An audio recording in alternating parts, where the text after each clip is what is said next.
Chapter 13:11. With 2,000 soldiers and a team of 10, there were a total of 200 teams.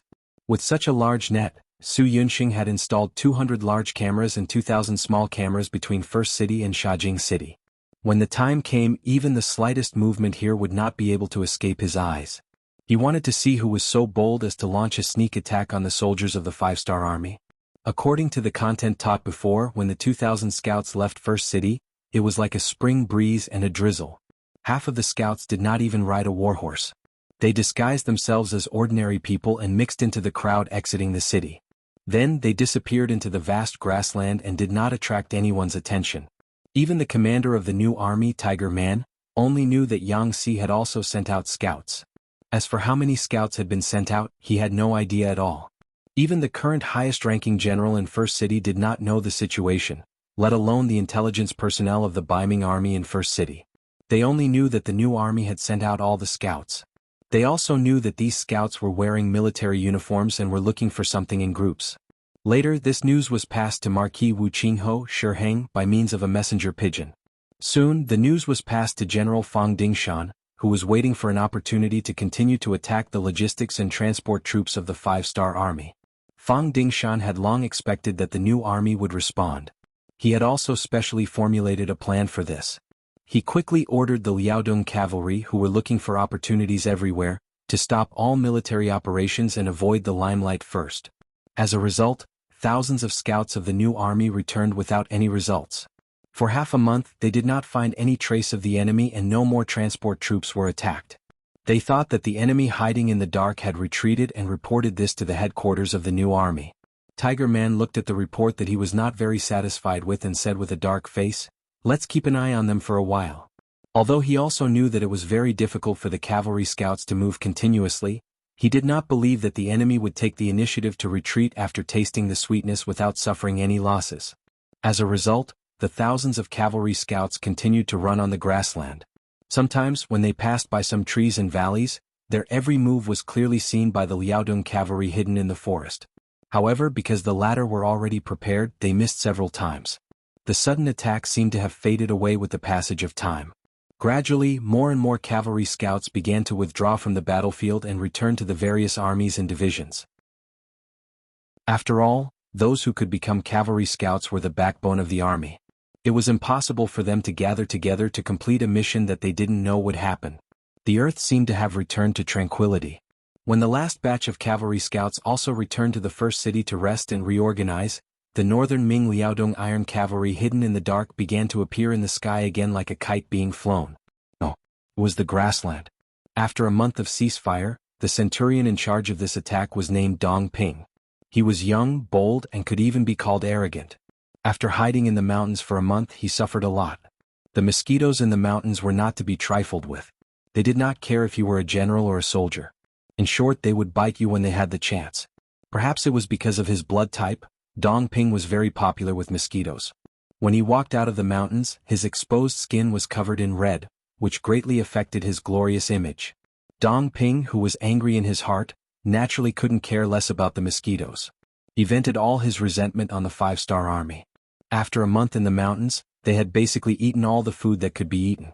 Now they urgently needed to replenish their food.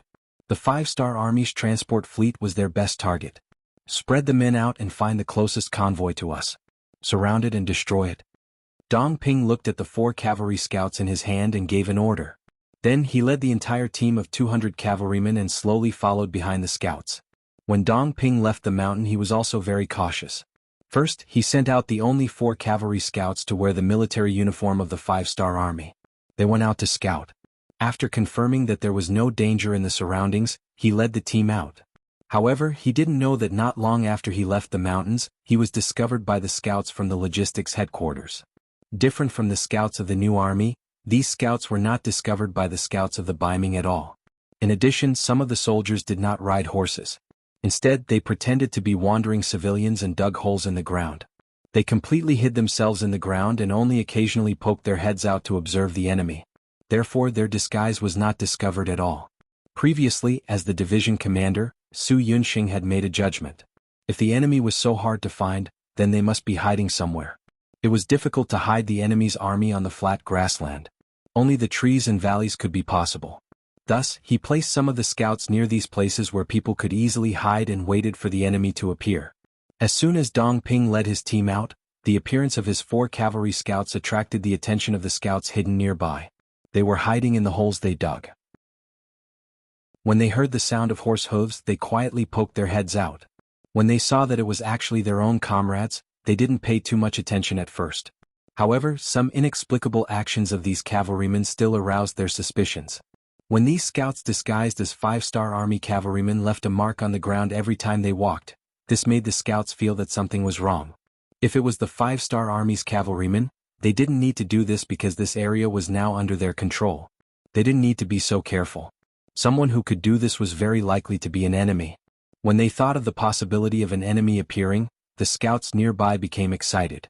There were even some soldiers who wanted to directly take down the cavalryman that appeared in their line of sight and interrogate him. This action was stopped by the leader Li Yun.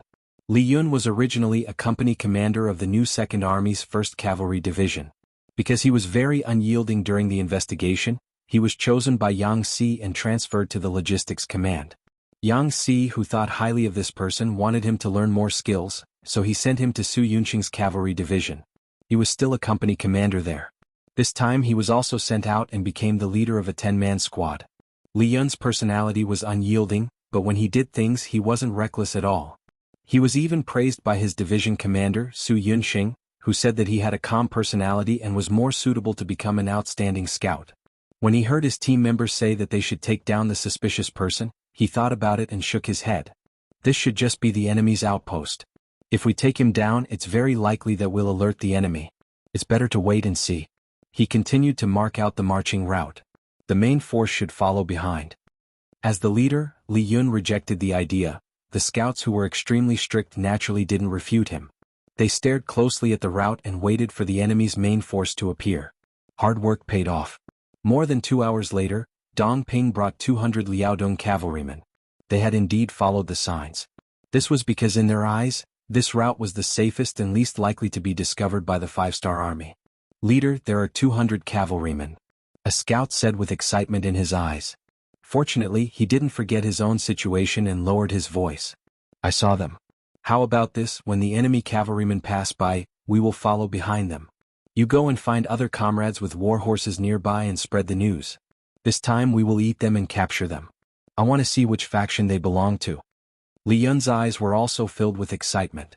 He knew that this time they had encountered a big fish. Their team would definitely make a great contribution. The well-disguised scouting team did not even notice the enemy scouts, let alone Dong Ping, who was burning with anxiety and was in a hurry to find the convoy to replenish their supplies. They walked past where Li Yun was hiding, and at their closest they were less than 5 meters away from each other. When Dong Ping's cavalrymen completely passed by, a soldier appeared like an agile monkey and dashed into the distance, turning into a distant black dot. Captain Li Yun followed behind and led the other members of the squad to carefully tail the target. Dong Ping was completely oblivious to all of this.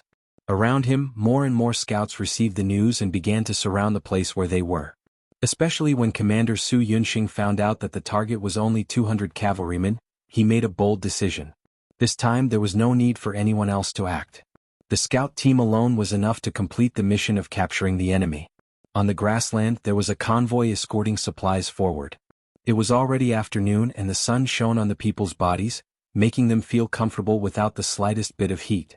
If a cold wind blew past, the feeling would be even more comfortable.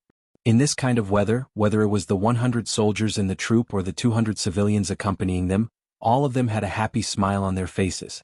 Sometimes they would even perform a military and civilian cooperation, singing a few unique battle songs that belonged to the 5-star army as they walked. It was a scene of unity and joy. The good times didn't last long. This scene was quickly disrupted by the sound of the cavalryman's footsteps. When the company commander heard the sound of the cavalryman's footsteps, he instinctively shouted, "The convoy has stopped. Everyone prepare for battle." Chapter 13:12. He had long heard that his brother's unit had been completely annihilated by an unknown force. When this company commander had set off, he had been warned repeatedly that if he encountered any danger, he had to protect himself at the first possible moment. Once he confirmed that the enemy was behind him, he had to immediately send out a distress signal. Thus, he immediately set up a defensive formation. The 100 soldiers all held their weapons and stared nervously in the direction of the horse hooves. Not only the soldiers, but even among the 200 civilians, there were a few young and strong men who took the bows and spears handed over by the soldiers of the 5-star army. They were prepared to fight to the death to protect themselves. Only the elderly, children, and women among the civilians had nervous expressions. They didn't know what was waiting for them. While waiting, every minute and second felt like an eternity. Just when everyone felt that their palms were covered in sweat, the enemy cavalry finally appeared. It was a group of 200 cavalry that didn't look like the Biming army's uniform at all. They were like a train speeding along the train tracks. As soon as they appeared, they quickly approached the small transport team. They didn't have any intention of greeting them. The moment they appeared, they were filled with killing intent. It's the enemy. The company commander quickly made a judgment. Then he reached into his bosom and a cylinder appeared in his hand. He quickly pulled it open. Tong! A burst of colorful flames soared into the sky after an explosion. This was the signal for help in a critical situation. When the signal was sent out, the company commander's eyes were filled with killing intent. He was already prepared to fight to the death. He was very clear that with the strength of his company, it was impossible for all of them to be a match for the enemy cavalry. However, he couldn't escape. The only thing he could do was to pin down the enemy and wait for reinforcements to arrive. Dong Ping appeared. The distance of 3 kilometers could be said to be covered in the blink of an eye. At this moment, his eyes revealed a look of disdain and complacency. The 5-star army's fighting strength had always been powerful. However, that was only for the elite troops.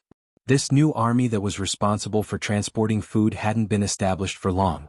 Moreover, half of them were cavalry and half of them were foot soldiers. Many of them hadn't even been on the battlefield and hadn't even seen blood before. They only relied on their youthful strength and empty strength. How could such an army be a match for their elite Liaodong iron cavalry? Dong Ping had already started to consider how he was going to eat his fill after plundering the rations of these carriages.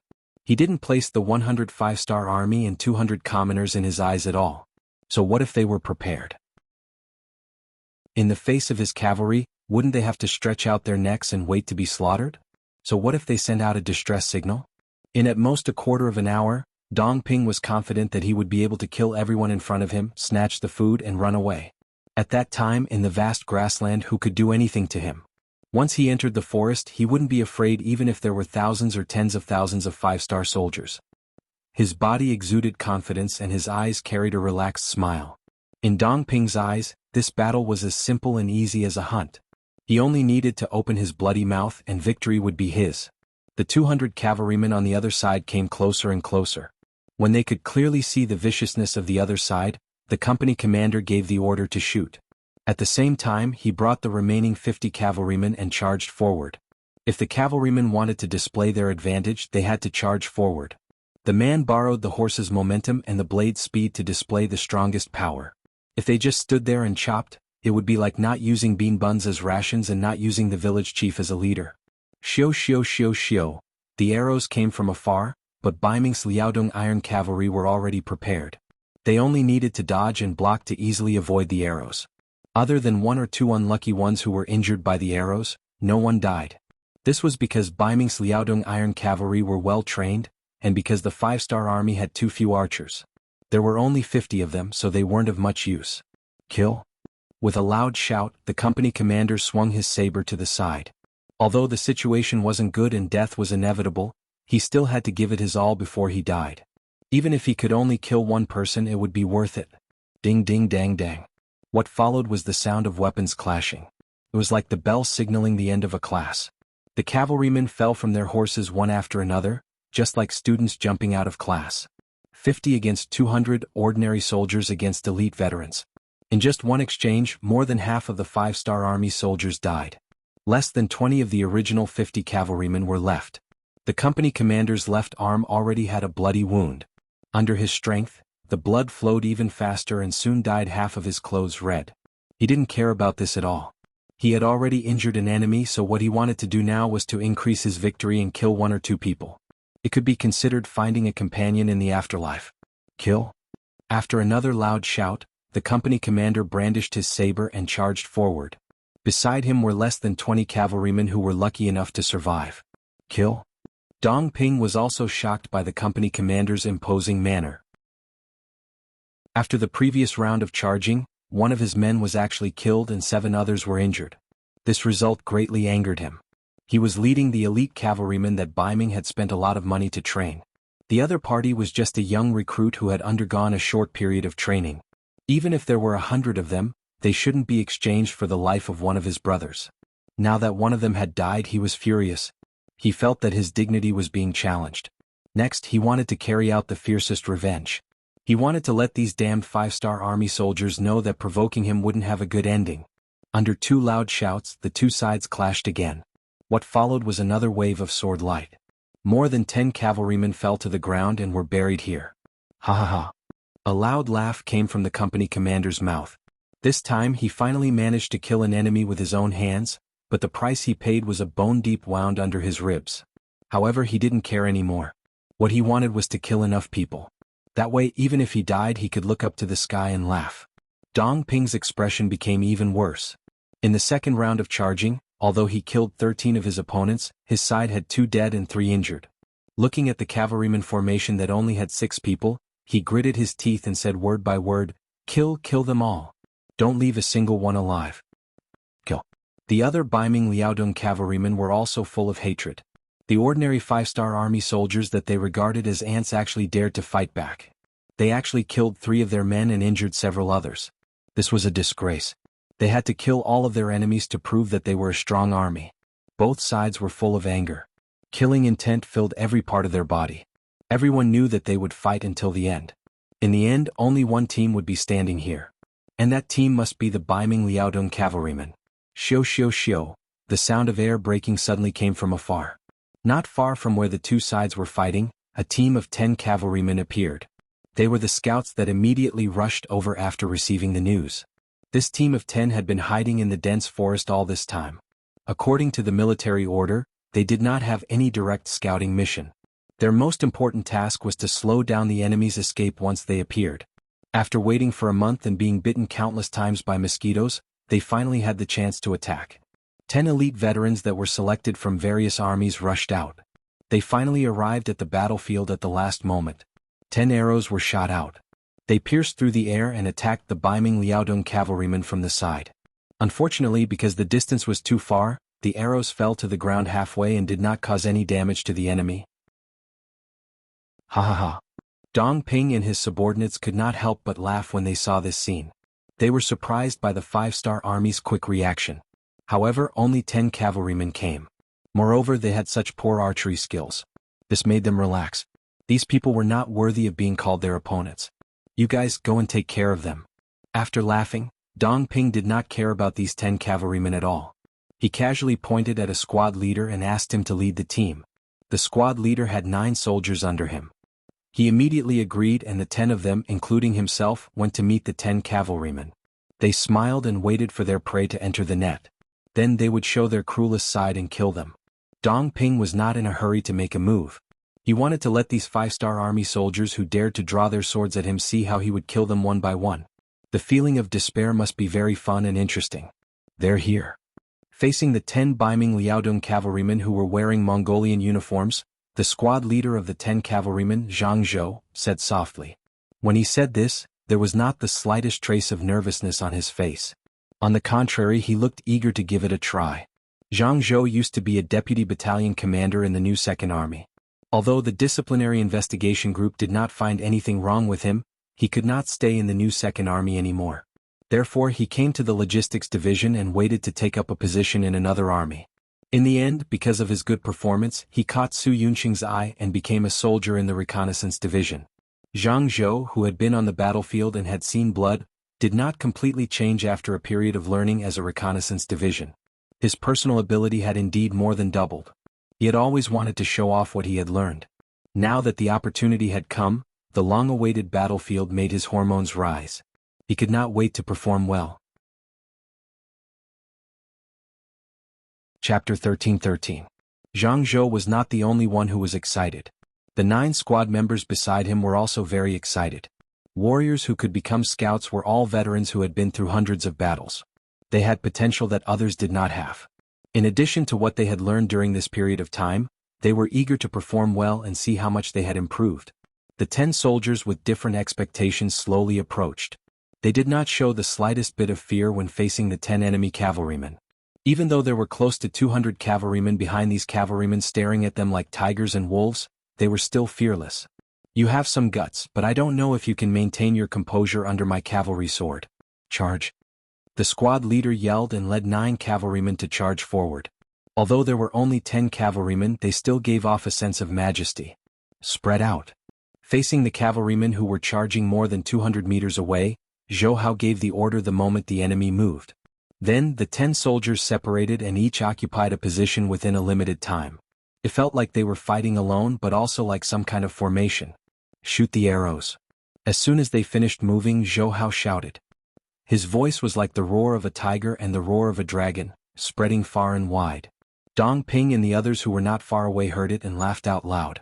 The effectiveness of a cavalryman's bow depended on the distance. If the distance was too close, then the bow and arrow would be almost useless. It was all because the enemy was already in front of you while you were raising the bow. How could you block it? This was also the reason why Dong Ping and the others laughed. However, their laughter came to an abrupt stop. They all stood there as if they were frozen. In their line of sight, every single one of the 10 cavalrymen had a trembling arrow resting on their chest. After struggling for a while, the 10 of them fell to the ground one by one like ducks being chased into the water. They actually hit the target. In a short period of time, 10 arrows hit the target. This result was really shocking. Dong Ping and the others were dumbfounded. How could they have known that archery was a necessary skill for a qualified scout? Division Commander Su Yunxing had put in a lot of effort in this regard. After he received the full support of Commander Yang Si, he spent a lot of material and financial resources to finally double the archery skills of the 2,000 scouts under his command. They might not be able to hit every shot, but at such a close distance, hitting the enemy's chest would not be a problem. Just now, the 10 of them had spread out in preparation for the archery. What was different from the past was that these 10 people did not choose the person closest to them when shooting. This was because in many cases, the closer the distance, the higher the accuracy. Humans are alive but they can move and dodge. It was because of these factors that Su Yunxing's strategy was to shoot at random. Don't think that I will shoot at you just because you are close to me.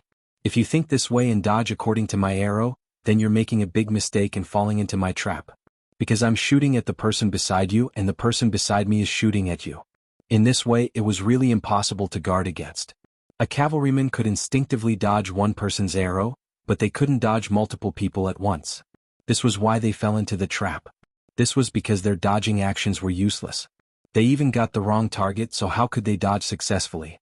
Under one shot, the 10 Baiming cavalrymen who were not familiar with this strategy all fell to the ground. Perhaps some of them would not die immediately, but they would still be breathing more than they were exhaling. They did not have much time left to live. Yeah. Accompanied by Dong Ping and the others' surprise and confusion, Zhou Zhou's 10 people cheered loudly. Speaking of which, they had only tried this strategy on the scarecrow. This was the first time they had actually killed an enemy on the battlefield. They never thought that they would get the jackpot. How could they not be happy? At this moment, only the cheers of Zhou Zhou and the others could be heard on the battlefield. Everyone else was stunned in place. They were all shocked by the scene in front of them. The company commander, who only had 5 soldiers with him, seemed to have forgotten his situation. He also forgot the despair in his eyes when he saw that there were only 10 reinforcements. The hope of survival rose in his heart once again. This is courting death. I will kill all of you. I will capture all of you and torture you to death bit by bit. Above. Dong Ping finally reacted. When he saw the 10 cavalrymen on the ground, his whole body emitted a cold aura. In the past, when they were carrying out missions, the mission would be considered a failure if one of them died. But now 13 of them had died. Even if he killed the 5-star army and the civilians in front of him, he would still be punished when he returned. If he did not do well, he might even be punished and demoted. When he thought of General Fang Dingshan's cruel military law, Dong Ping felt his whole body turn cold. He needed to vent his anger. His target was the 10 5-star army soldiers who suddenly appeared. Under the command of above 50 cavalrymen walked out in a row. Obviously, after experiencing the failure just now, these Baiming army soldiers did not want to fight one-on-one anymore. They wanted to fight with numbers. The 50 cavalrymen slowly came forward and gradually formed their encirclement. It was as if they were saying, "We want to surround you, capture you alive, and slowly torture you to death." This is a competition of numbers. Zhang Zhou looked at the 50 cavalrymen who were gradually approaching and shook his head. Then he looked back. When he turned back, his eyes were incomparably calm. "Sai, if we really want to compete in numbers, you guys are not a match." As if to prove Zhang Zhou's words, after he finished speaking, more and more black dots appeared behind him. The rumbling sound of horse hooves resounded on the ground again. After the battle just now, more and more cavalrymen from the reconnaissance division had gathered here. 1 squad, 2 squads, 5 squads, 10 squads. In just a short period of time, more and more black dots appeared in all directions. With a rough glance, the number of people was probably more than 500. This sudden change fell into Dong Ping's eyes. In a short period of time, his eyes were constantly changing. He was actually surrounded. This was impossible. Before the battle, his 4 scouts had already scouted the surroundings and did not find any traces of the 5-star army. What was going on? There were too many questions in his heart. Even though Dong Ping wanted to get to the bottom of this, there was no time for him to think about it. They absolutely could not be surrounded. Otherwise, once their identities were exposed, who knew what kind of impact it would bring to northern Ming? The reason why they pretended to be Mongolian cavalrymen was because they did not have the courage to face the 5-star army head-on. "Quick, let's rush out before they surround us," Dong Ping shouted loudly. Then, he whipped his horse and charged out in the direction where he thought the encirclement was the weakest. Kill. Seeing that Dong Ping was about to escape, the first person to react was the company commander, who only had 5 soldiers with him. His own reinforcements had arrived. His morale was greatly boosted.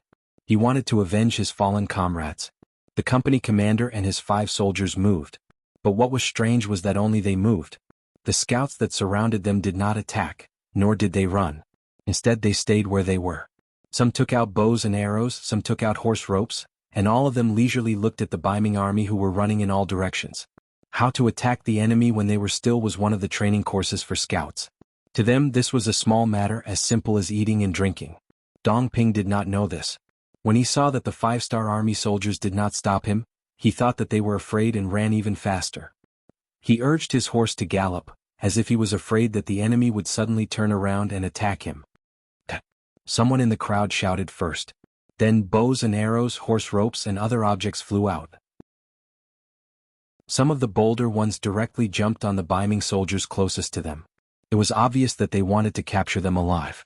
More and more scouts arrived in the encirclement, but none of them charged forward. They also did not have the intention to swarm forward. Those who came late stood at the periphery. Like this, the encirclement became wider and wider. It gave people a feeling that they could not see the end of the encirclement. Dong Ping's luck was not bad. He dodged the bows and arrows and even dodged 2 horse ropes. He was running further and further away. However, the soldiers beside him were not so lucky. When the 5-star army soldiers suddenly appeared, and when their numbers increased, their morale dropped to the freezing point. They no longer had the will to fight, and the only thing left was to run away. However, this wish was hard to fulfill. In the process of running away, they were pulled off their horses one after another. Cries of pain could be heard from time to time. "Quick, leave this place. This is a trap," Dong Ping constantly encouraged himself. Although he did not know how the 5-star army discovered him and formed such an encirclement, he knew one thing. However, there was one thing that he was clear about. If he stayed here, he would likely suffer a fate worse than death. Good luck could not envelop a person forever. Just as Dong Ping was charging outwards on his warhorse under the protection of the remaining 2 bodyguards, his body suddenly turned sluggish. Under the powerful force, his entire body fell off his warhorse. The moment he fell, he did not know when the horse he was riding on had been caught by the horse rope. This was also the reason why he fell from his horse.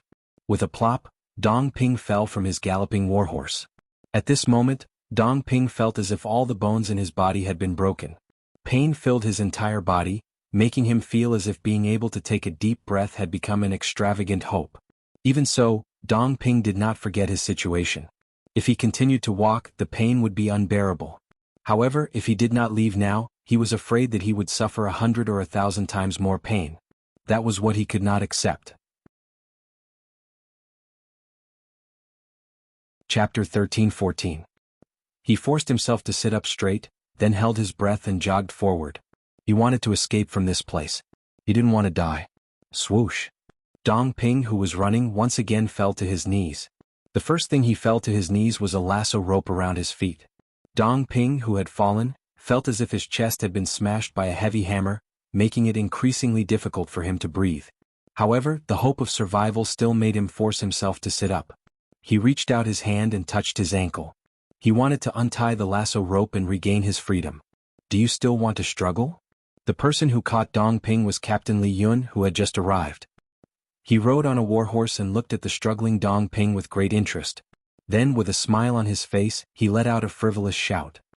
He dismounted his warhorse and immediately galloped forward with all his might. Dong Ping, who was in the middle of untying the rope, only felt a strong force coming at him. Then his whole body was pulled away. He followed behind his warhorse and lay flat on the grass, allowing the newly grown weeds to continuously rub against his back. Dong Ping had only been dragged out for 50 meters, but he had already left a long trail of blood on the ground. Dong Ping was already riddled with scars after being tossed around again and again. Blood had dyed his clothes red, especially the part of his back that was in close contact with the grass. His buttocks had long been scraped open, and a layer of skin had already peeled off. Since Dong Ping was captured, none of the 200 Baiming cavalrymen escaped. In the end, they were all gathered together. Among them, there were 103 corpses and 97 captives. Division Commander Su Yunxing appeared. With the rank of senior colonel, he appeared very mighty and spirited. Not bad. Looking at the results of the battle, Su Yunxing was very gratified. This was the first time they had taken down all the enemies. More importantly, none of the scouts died. Only 7 of them suffered some light injuries during the battle. They would be good men again after recuperating. Find out who they are. Find out where the other accomplices are hiding. Then report the results to Logistics Commander Yang. Su Yunxing was no longer interested in looking at the captives. In his eyes, these people no longer posed any threat. There were only 2 outcomes waiting for them. Those who cooperated would live, and those who resisted would die. 97 wounded captives were gathered together. Under the watchful eyes of the cavalry scouts, they knelt in a row, as if they were prisoners waiting to be judged. After Zhang Zhou received the task of interrogation, he strode over to the first Northern Ming cavalryman kneeling on the ground with a ghost-headed saber in his hand and asked in a booming voice, "Speak, who are you?" Facing Zhang Zhou's question, the cavalryman straightened his neck and raised his head in disdain. "If you want to kill me, just kill me. Why are you spouting so much nonsense? At most, I'll be a good man again after 18 years. All right." Zhang Zhou was not angry at such an answer. Instead, he was happy. "I like tough guys, but I hope you can continue to be tough." As soon as he finished speaking, he raised his saber. When it fell again, a bloody arm flew into the air. With a single slash, he chopped off one of his arms.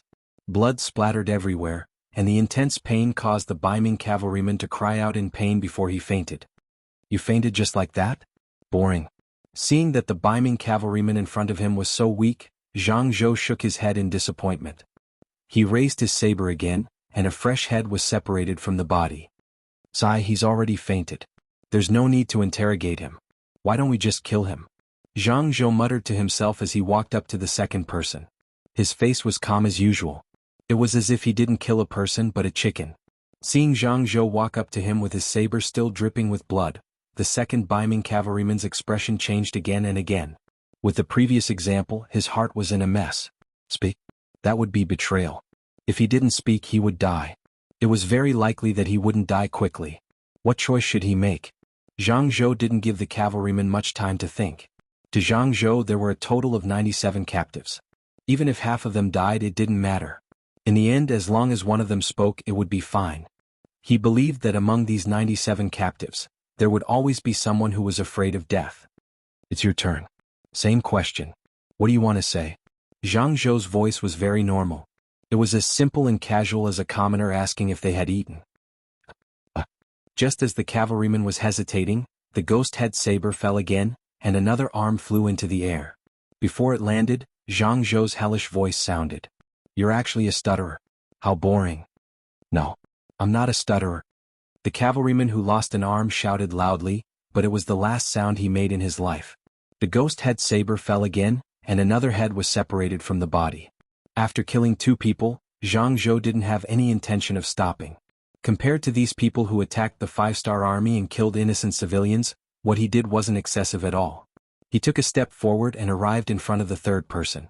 With the example of the first 2 captives, this person was so scared that he lost control of his bladder. When he saw that the person who came was a devil who killed without batting an eyelid, he was completely terrified. Without asking, he took the initiative to say, "We are the Baiming Liaodong Heavy Cavalry." Pooh! The ghost head saber fell again and an arm flew into the air. Hiss. This scene frightened the other 94 captives. What? Did he still have to die after answering the question? Just as everyone looked at Zhang Zhou, wondering what was going on, an awkward expression appeared on Zhang Zhou's face. Sorry, my hand slipped. I'm used to it. You won't die anymore. Zhang Zhou said apologetically to the cavalryman of Baiming who lost an arm and was rolling on the ground in pain. Pain, unbearable pain, intense pain. Even so, the cavalryman of Baiming didn't dare to faint because he didn't know whether he would lose his value or die if he fainted. Well, you're not bad. Men, take him away and bandage him properly. I hope he doesn't die. Zhang Zhou ordered his team members. Then he went to the fourth person. The question has changed. How many people did you bring this time? Where are they? With Zhang Zhou, the god of death, the captive soldiers were very cooperative. They all told Zhang Zhou everything they knew. Even the injured Dong Ping was very cooperative. He even revealed his identity and said that he was the leader of the cavalrymen of Baiming. He even said that he was willing to lead the 5-star army to take care of the Baiming Liaodong heavy cavalry hidden in the mountains to atone for his crimes. According to Su Yunxing's instructions, the results were quickly sent to the logistics headquarters via telegram. Yang Si took the results to the headquarters of the new army. The 102nd and 103rd Divisions moved out and went straight to the few forests that Dong Ping and the others had told them about. Surround this place. Prepare the kerosene and burn it. After tens of thousands of cavalrymen surrounded the forest, the commander of the 103rd Division, Qin Feng, ordered his men to start a fire attack. In the forest, 5,000 Liaodong heavy cavalry were hiding. The leader was the deputy general of the Baiming heavy cavalry, Luo Baikuan. Considering that there were too many people for a sneak attack, Luo Baikuan only brought 10,000 cavalrymen this time in order to hide himself better. Originally, everything was going smoothly. They could even eat the food they stole and be self-sufficient. Just when Luo Baikuan wanted to use the battle to support the 5-star army, the situation suddenly changed. The scouts reported that tens of thousands of 5-star army soldiers appeared outside the forest they were hiding in. He had a bad feeling in his heart, but in order to calm the soldiers down, Luo Baikuan said indifferently, "It's fine. Even if they know we are here, they can't do anything to us in the forest." Luo Baikuan was very confident. However, unexpectedly, the 5-star army didn't have any intention of charging into the forest. Instead, they used the most primitive and most direct method of attack: fire attack. On the grasslands there were many forests, valleys and hills. Especially the forests, because the environment was well protected, there wasn't a problem of random logging. Dense forests could be seen everywhere. This was the main reason for the instability. However, even if they knew this was the case, they couldn't do anything. They couldn't burn the entire forest, right? If they did, what would they do when they needed firewood to build houses?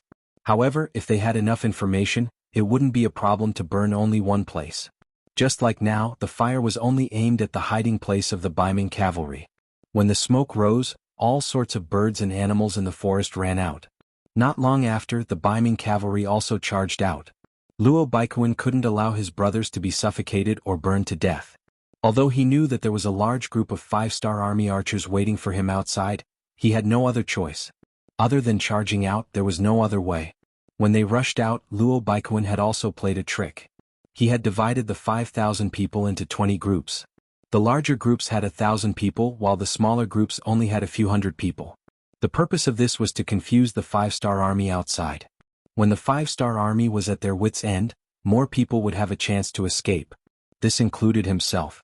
In order not to attract attention, Luo Baikuan only left 50 bodyguards behind after he finished distributing the other groups. With such a small group charging out, they naturally wouldn't be a big target and wouldn't attract the attention of the 5-star army. As expected, when Luo Baikuan's team followed behind the other teams, they didn't attract the attention of the 103rd Division. They thought that it was just a small group of enemies. After a series of arrows, Luo Baikuan finally managed to escape, leaving behind 20 or so bodyguards' corpses. Chapter 13-15. After interrogating the captives, he found out that the big fish was released. Commander Qin Feng blamed himself very much. This battle showed him that Bai Ming's elite Liaodong cavalry was completely different from his previous opponents. In the past he dealt with some bandits and some anti-Yangxia forces without a strict organization. Compared with Bai Ming's highly disciplined Liaodong cavalry, he was too far behind. Qin Feng put away his carelessness and took the initiative to apologize to Commander Tiger's man. Afterwards he was given a warning, which made him more alert and finally became a famous general. Luo Baiquan was lucky and finally escaped, but the others were not so lucky. After the battle, only less than 1,000 cavalry returned to Tulu City through various means. When they went out there were 10,000, but when they came back there were only 1,000. In comparison, the loss was far more than the 5-star army, and they were elites. In order to cultivate this elite cavalry, Bai Ming spent a lot of manpower, material and financial resources. Every loss would make Fang Dingshan's heart ache. This time they lost so much that he really wanted to cry.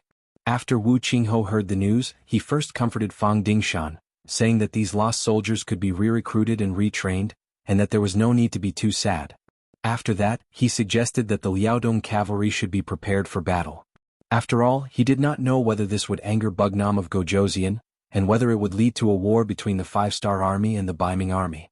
Commander Tiger's man did not dare to make the decision whether to attack Tulu City or not. He sent a telegram to Yang Qindong and reported the matter in detail.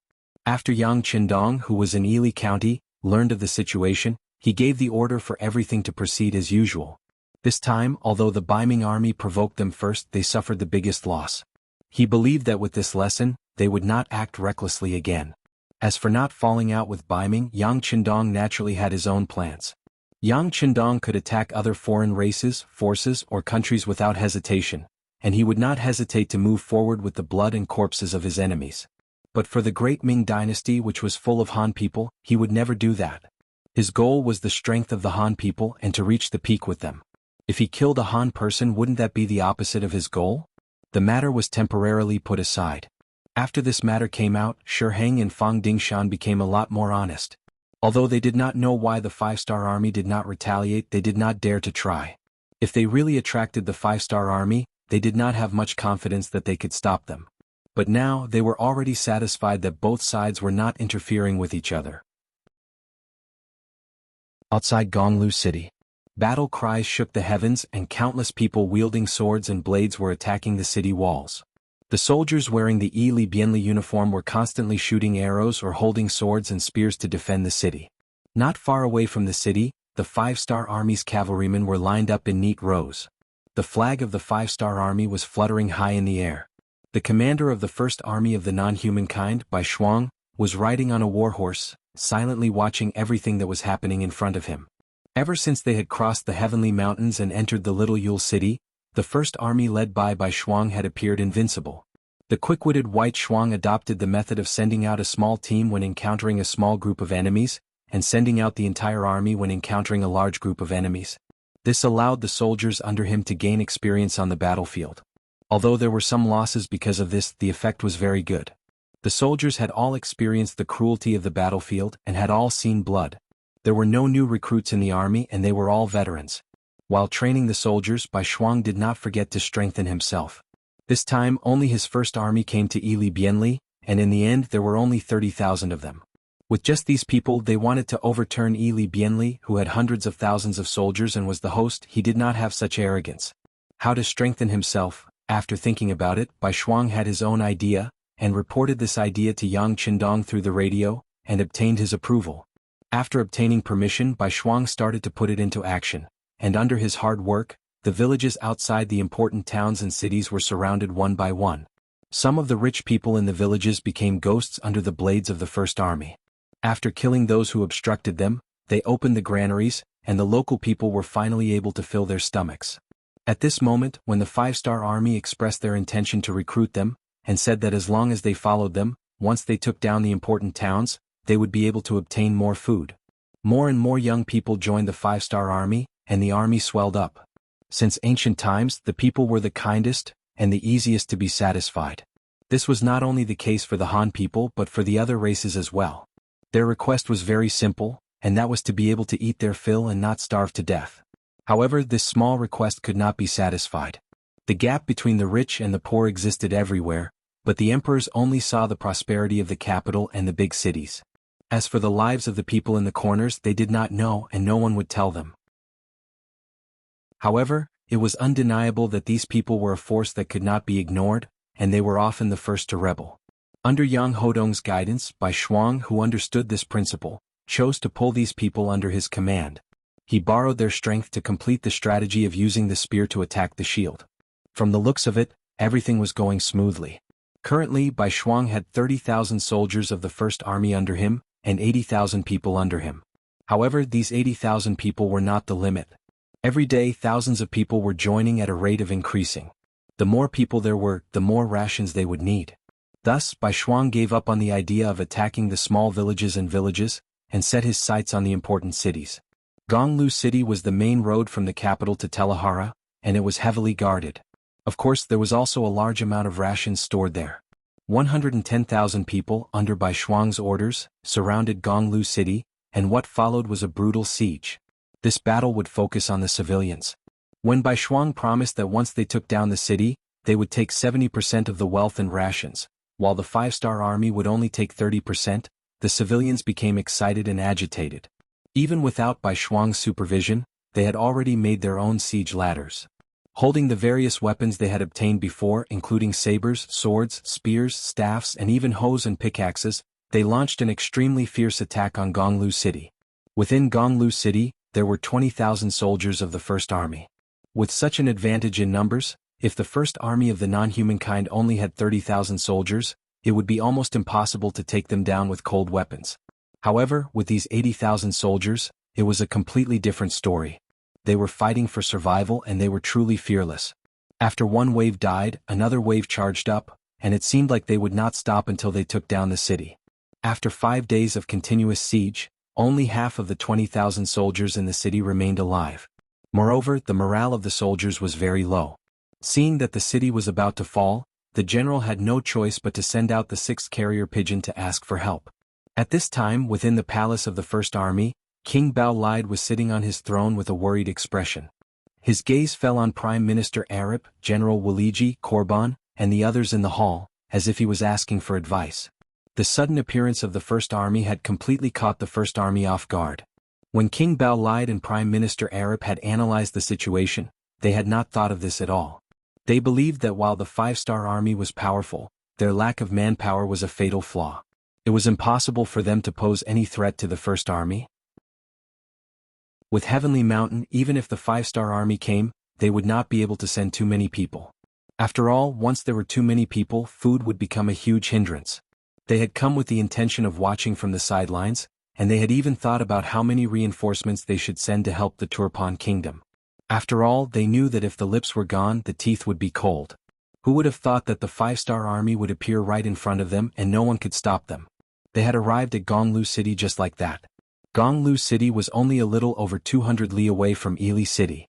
Once that place was breached, Ili City would be in grave danger. It could be said that their foundation had been shaken.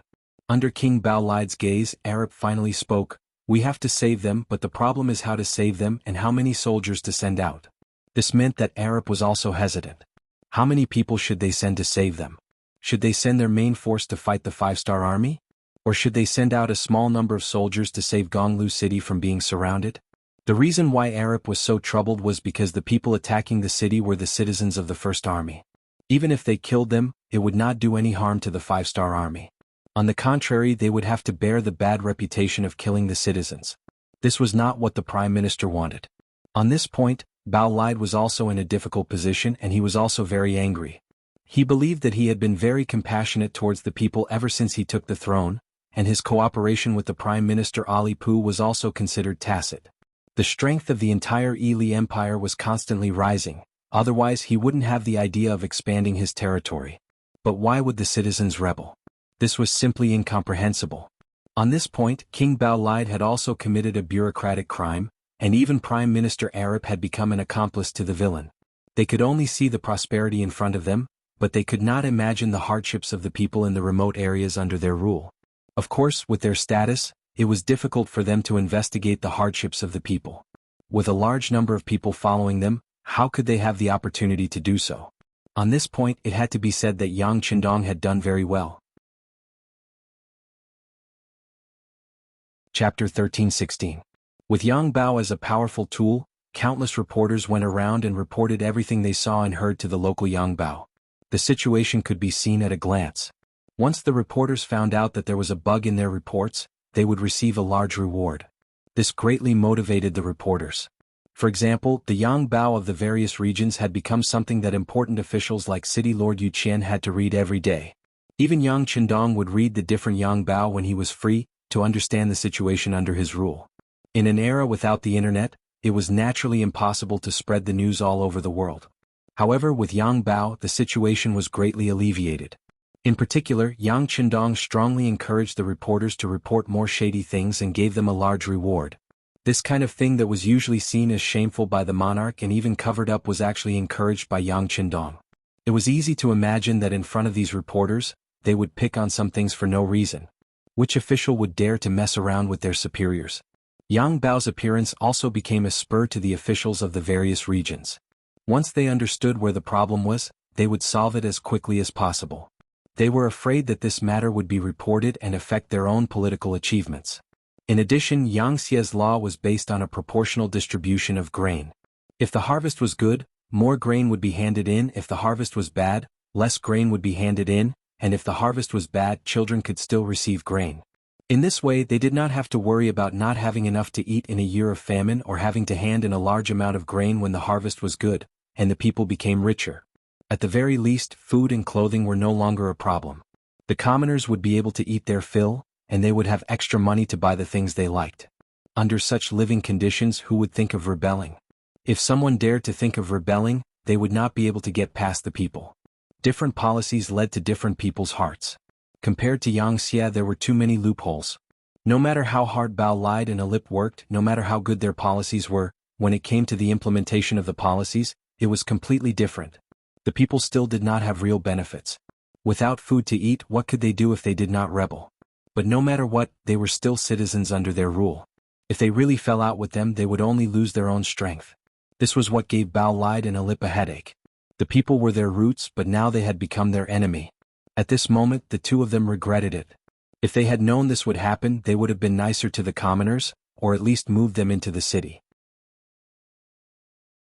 This was all their fault for underestimating the power of the common people. They thought that these people were just a pile of loose sand and wouldn't be able to do much. We have to save them and we have to kill the civilians as well. After hesitating for a long time, King Bao Lied finally made up his mind. Hearing this decision, Prime Minister Alipa's body trembled. He knew that the worst result was coming. It was hard to imagine what would happen if all the civilians were killed. Even if they won the war, there would be no civilians in the future. How could they talk about the country's development? But at this moment he really couldn't stop it because he knew that based on the current situation, this decision was undoubtedly the correct one. Now that he had made up his mind, things were much easier. Next, he ordered Wu Liji to lead the 80,000 cavalrymen out of the city to rescue Gonglu County. If the commoners didn't retreat, they were to kill them. Wu Liji obeyed the order and left. It was only a distance of 200 li, and for the cavalrymen, it would only take them half a day. As soon as their vanguard army left the inner city, the scouts of the first army of the non-humankind discovered them and quickly sent the news back. Military commander? 80,000 cavalrymen, I'm afraid we won't be able to defeat them. In the temporary military tent, the 301st Regiment's commander, Tu Hai, said with a face full of worry.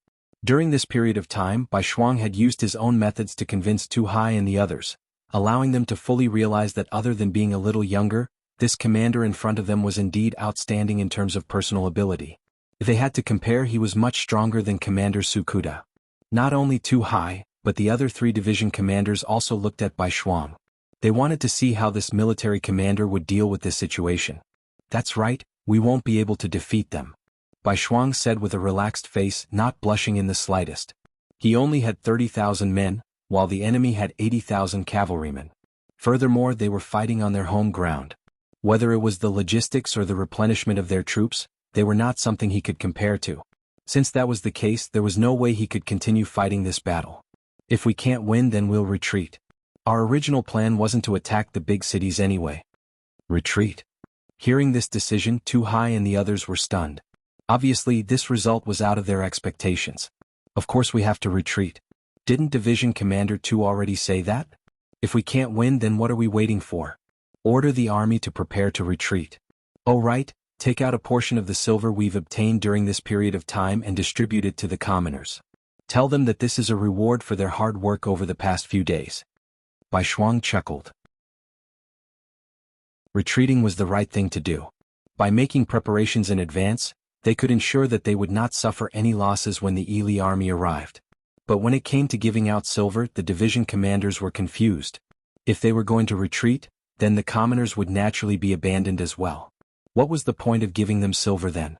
Seeing that the 4 division commanders were silent, it was clear that they could not understand. Bai Shuang knew that if he didn't explain, then everyone would not be able to get over it. Thus he said, "Silver is just a worldly possession. We are now marching to war. Bringing so many things will only affect our speed. Since that's the case, why don't we give half of it to the commoners? This way they will know how good we are." So, when Yili suppresses Li Dejun, what do you think they will think at that time? Oh, I understand. This is a comparison. As the invaders, we give the commoners silver.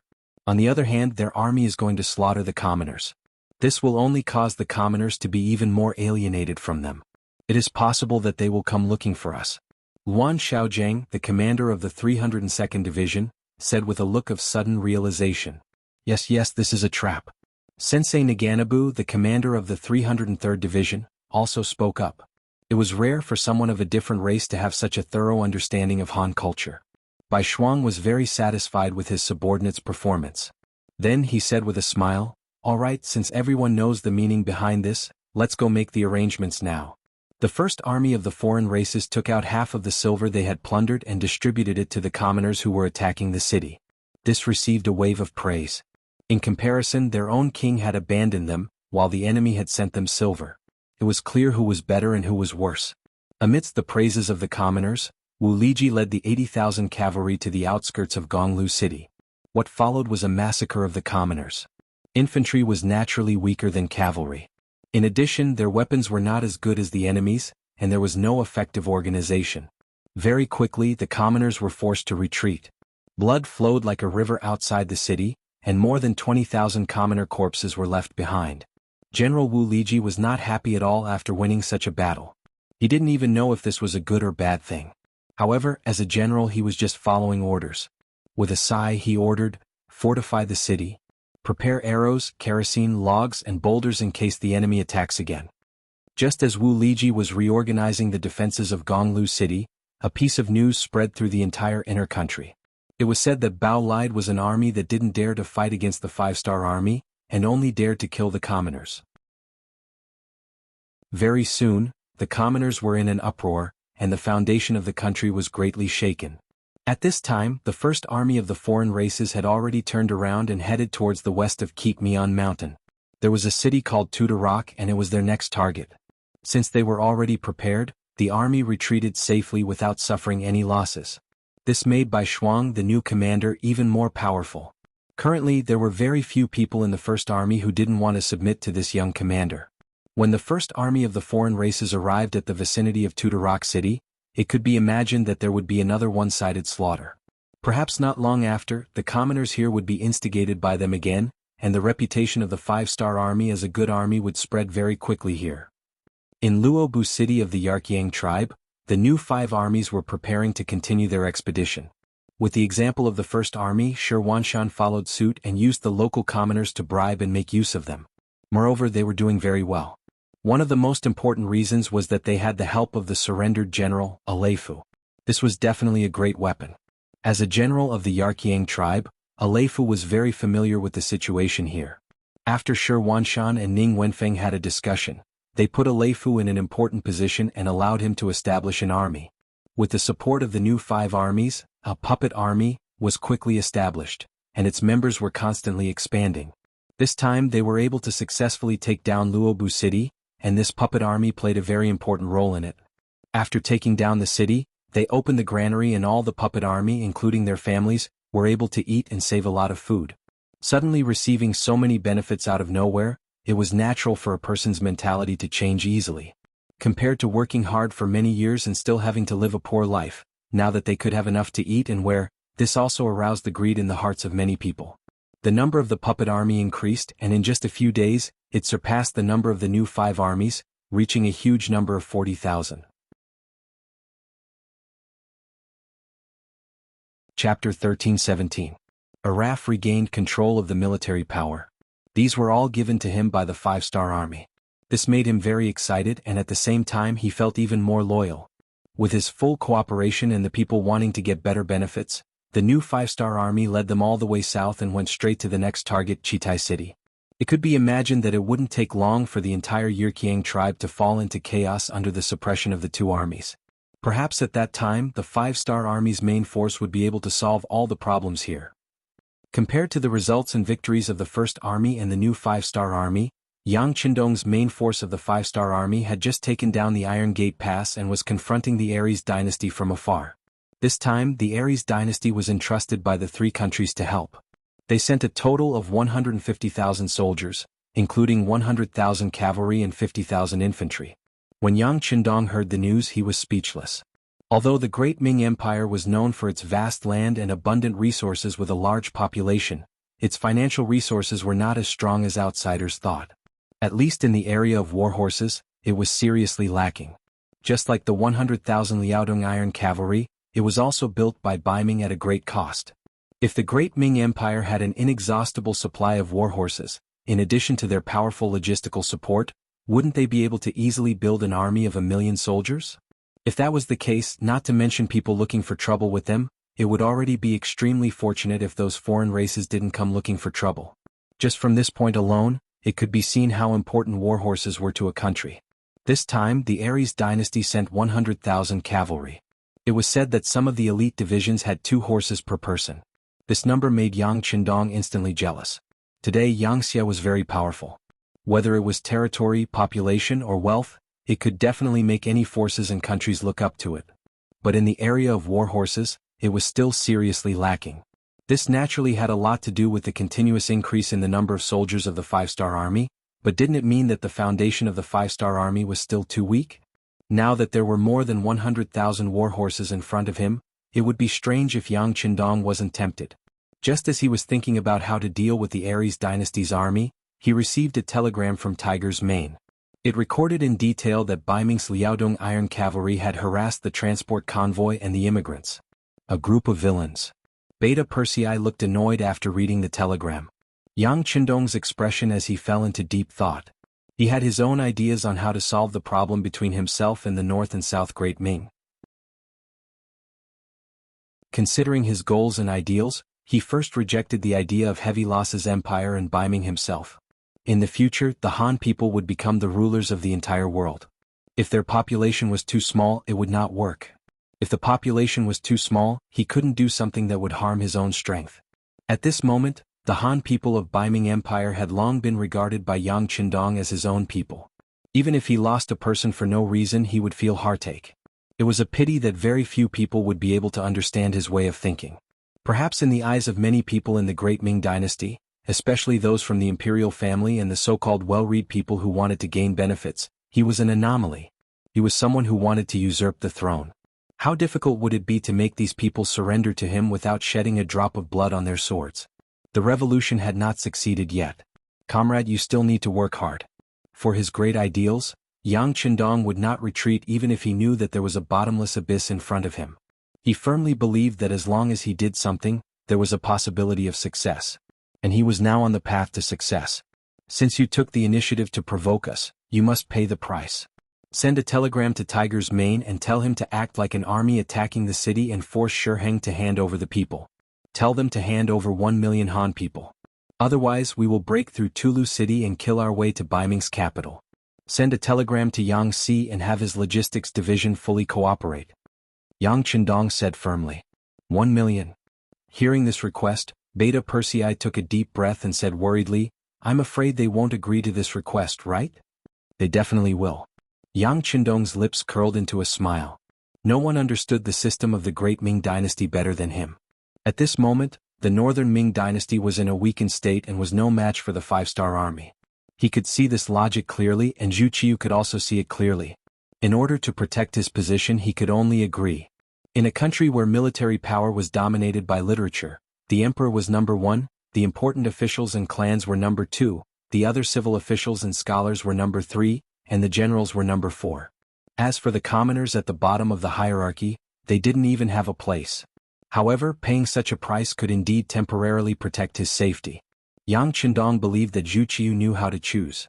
And even if he didn't want to choose, others would help him make the choice.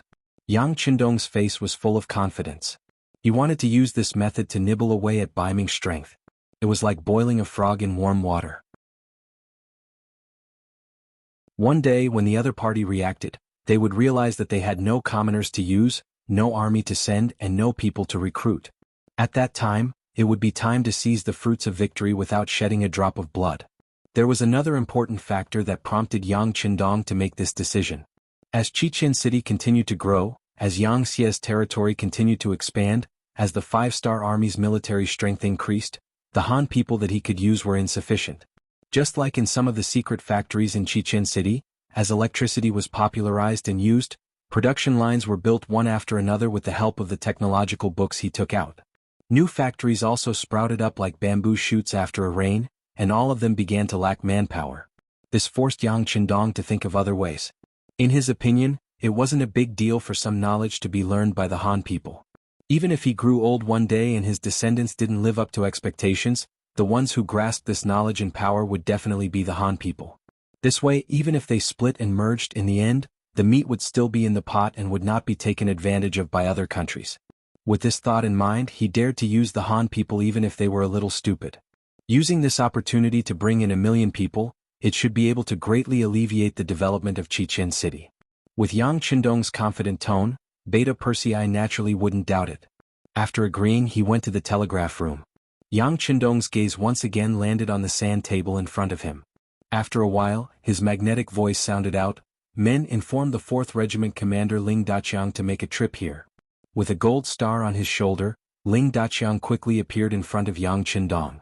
As the Cold Vanguard Division, Yang Qindong favored him the most and invested the most in Firearms Division.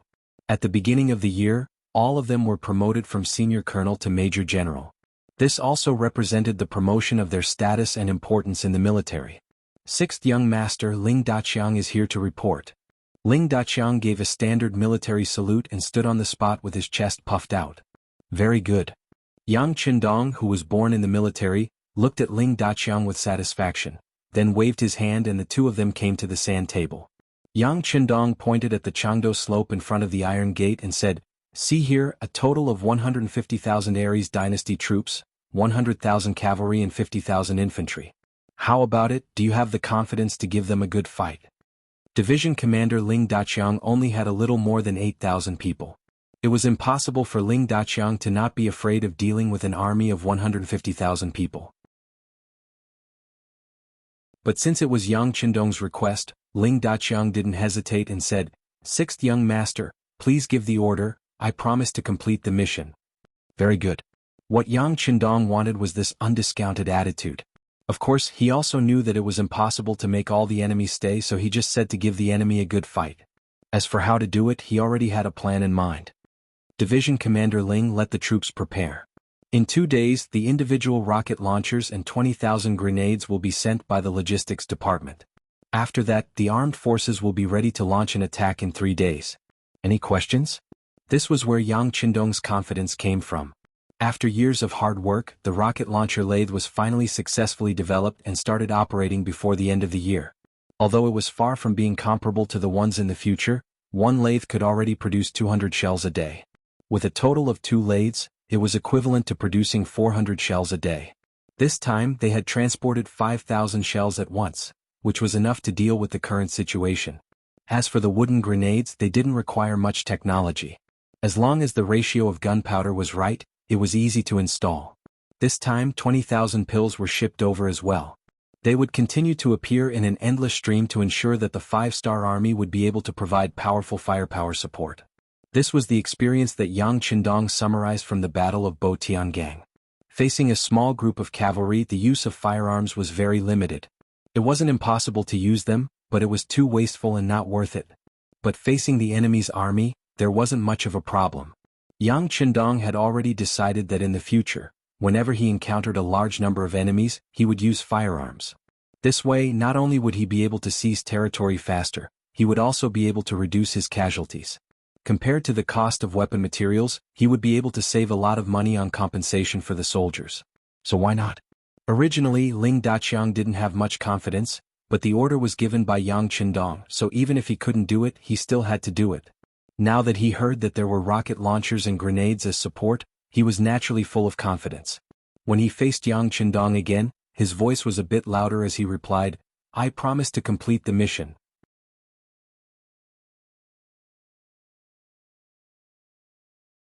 Chapter 13-18. Under Yang Qindong's orders, the 4th Division was ready for battle. The other armies, divisions and regiments also received different missions. They were just waiting for the cannon to sound and the enemy to fall into chaos. In comparison, the 150,000-strong Aries Dynasty army was still dreaming. Due to its geographical location, the Aries Dynasty's people were valiant, especially their cavalry. After all, the influence of the grassland cavalry was still there, and it was not at its weakest yet. While their military was strong, their economic strength was too weak. As nomads, other than herding, they robbed. As for production and construction, they were still in the embryonic stage. Strictly speaking, they had just gained consciousness and had not done anything yet. It was because of this that they needed to rob to get what they needed. Just like food, they had been relying on robbing to survive. Now they could finally change their method, which was to demand.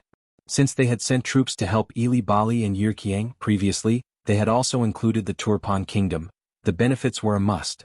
Just like how the 3 countries had promised that as long as the Aries dynasty sent troops, their food would not be a problem and they would take care of it. When the Aries dynasty saw that this was a good opportunity to increase their income and wanted to get a share of the pie, Turpan had already been wiped out. Ili Banli and Yirkiang had also split up their troops because of the 5-star kingdom, causing them to be unable to take care of themselves. Instead, the Aries dynasty had become a scattered army that no one cared about. This result was naturally not satisfactory, especially the leading general, Daidar. Before he left, he had promised King Yuzong Hasan that he would bring back more food and other spoils of war. However, now that he had become an existence that no one cared about, he had been suppressing his anger for a long time. In the tent, Daidar angrily said to his 2 deputies Nizam and Nurahan, "Send more scouts to inform the other 2 countries. Tell them that if they do not send more food, we will retreat. At that time, we will let the 5-star army occupy this region and they will have nothing." Yes. The 2 generals immediately lowered their heads and answered. When he raised his head, Ridhar's expression was much better. "How is it? What's the reaction of the 5-star army?" "Yes, they have been mobilizing their troops for the past 2 days. However, due to the large number of enemy scouts, our scouts were unable to follow them too closely. We do not know where they are going, but I think they should be prepared." Nurahan reported everything he knew in detail. From his attitude, one could see that he was very professional and very careful. After talking for a while, he saw that Durdle was only listening with his eyes squinted. Durdle didn't express his opinion. After thinking for a while, he carefully said, "General, according to my opinion, the 5-star army will make a big move this time. Should we retreat a bit and maintain enough distance between the 2 sides?" "Retreat? Retreat to where?" This time, before Ridhar could speak, Nizam spoke first. "The distance between the 2 sides is now 20 li. This is enough to act as a buffer between the 2 armies. Even if the enemy wants to make a move, we have enough time to make arrangements. Furthermore, I don't think the 5-star army will take the initiative to attack us. This kind of mutual destruction is not something they want to see." Speaking of this, Nizam had a smug look on his face. He had seriously analyzed the strength of both sides. Although the 5-star army was strong, they only had about 200,000 soldiers. Even if they added in the miscellaneous troops, they would still have less than 300,000 soldiers. Adding in the Ili tribe and Yirkiang tribe, they had a total of 500 to 600,000 soldiers. This was twice the number of the enemy. Furthermore, they had the home ground advantage. He couldn't think of any possibility of losing. Just the 150,000 soldiers on his side was already a tough bone. The enemy's 5-star army was even weaker than his side. What would they use to attack? Was this a joke? Nizam was very confident, and this affected Ridhar as well. Ridhar was also very optimistic as he said, "That's right, this general thinks so too. The 5-star army doesn't have the appetite to eat us. They're just bluffing. There's no need to pay attention to them. Just let them do what they want." Seeing that the 2 generals didn't care, Nuerahan was a little worried and wanted to say something, But the 100,000 Kazakh soldiers were wiped out by the 5-star army. We can't just let them, enough? Seeing that Nuerahan was still talking, Ridhar's face darkened. That's because they underestimated us. Bo Tian Mound's terrain isn't suitable for an army to spread out. Our Changdo slope is completely different. Our terrain here is wide and there are many high slopes around us. As long as we form a triangle formation, they won't be able to take advantage of us. In this battle, Deridar's confidence was largely due to the terrain they were in. Changdo slope was 30 li long and a few dozen li wide. There were many high slopes around it and they were all occupied by their army. It could be said that as long as the 5-star army dared to attack here, they would be able to take the lead. If the cavalry on the ground cooperated with them, they might not be able to return alive, but they would definitely be able to heavily injure them. Yes. Nuerahan still wanted to say something, but after being reprimanded by Ridhar, he shut his mouth. Although he felt that there was no problem with his arrangements, he didn't know why, but he was very anxious. He felt like something bad was going to happen. Alright, all of you are dismissed. Take care of your own army. What we need to do now is to stay put and not move. We can stop the 5-star army's main force from acting rashly. This will be a great merit. Whether it is Ili or Yi Erqiang, they will have to obediently send us rations and satisfy our demands. Ridhar said with a cold smile. He had a plan in his mind. Unless there was no other choice, he wouldn't make an enemy out of the 5-star army. He would just wait here and continue to collect rations from the two countries. He would then send them back to his own country to solve the problem of food for the Aries dynasty. Without spending a single soldier, he would be able to reap so many benefits. No matter how he looked at it, it was a great merit. As for whether the 5-star army would really attack, he wasn't afraid. With 150,000 soldiers, if the 5-star army really wanted to attack, he wouldn't mind showing them his power. He would let them know that the 5-star army wasn't invincible in this place. 2 days had passed. Hundreds of carriages and mules appeared in the main camp under the protection of the 2nd Legion.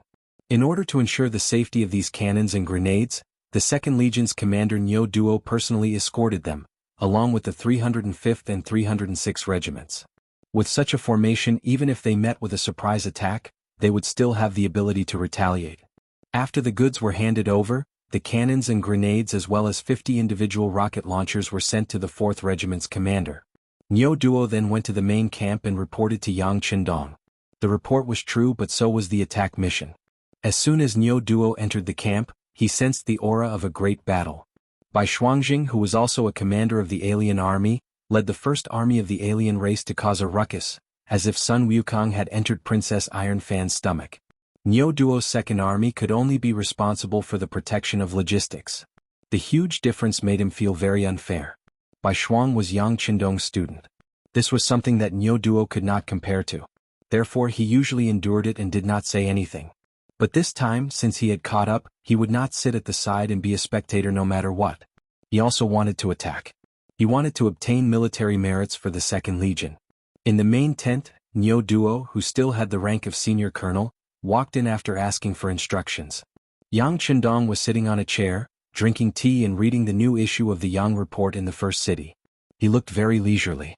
This made Nyo Duo happy. Yang Qindong was in a good mood. This was a good sign. He quickly took 2 steps forward and came in front of Yang Qindong. He gave a standard military salute and said, "Reporting to the 6th Young Master, Nyo Duo of the 2nd Legion is here to report on his work. Please give your instructions." As soon as Nyo Duo entered the tent, Yang Qindong saw him. He did not greet him because he thought that there was no need. This commander was personally appointed by him, which was enough to prove that he thought highly of this person. Since he was one of his own people, why was there a need to be polite? Seeing that Nyo Duo was standing there so upright, Yang Qindong put down the newspaper in his hand and said with a smile, "Commander Nyo, come and sit." "Thank you, 6th Young Master, for giving me a seat." Nyo Duo replied mechanically. Then he carefully went to the stool beside Yang Qindong and sat down. Even if he sat down, it might not be as comfortable as standing. He could only lean his butt against the stool and look like he would stand up at any time. It looked a little tiring. After noticing Nyo Duo's uncomfortable sitting posture, the corners of Yang Qindong's mouth curled up slightly, revealing a smile. "Alright, there are no outsiders here. Make yourself at home." As he spoke, he pushed the fruit plate in front of him forward. On the fruit plate, there were paper-wrapped candies, peanuts, melon seeds and cigarettes. It was quite sumptuous. Nyo Duo opened his mouth and revealed a somewhat unnatural smile. Then he carefully took the Bugnam of Gojosian brand cigarettes and handed one to Yang Qindong. He also took one for himself. Yang Qindong conveniently took the cigarette. Nyo Duo had already lit the match and had a look of regret on his face. All of these were created by Yang Qindong. They were all amazing inventions. Anyone who saw them would be shocked.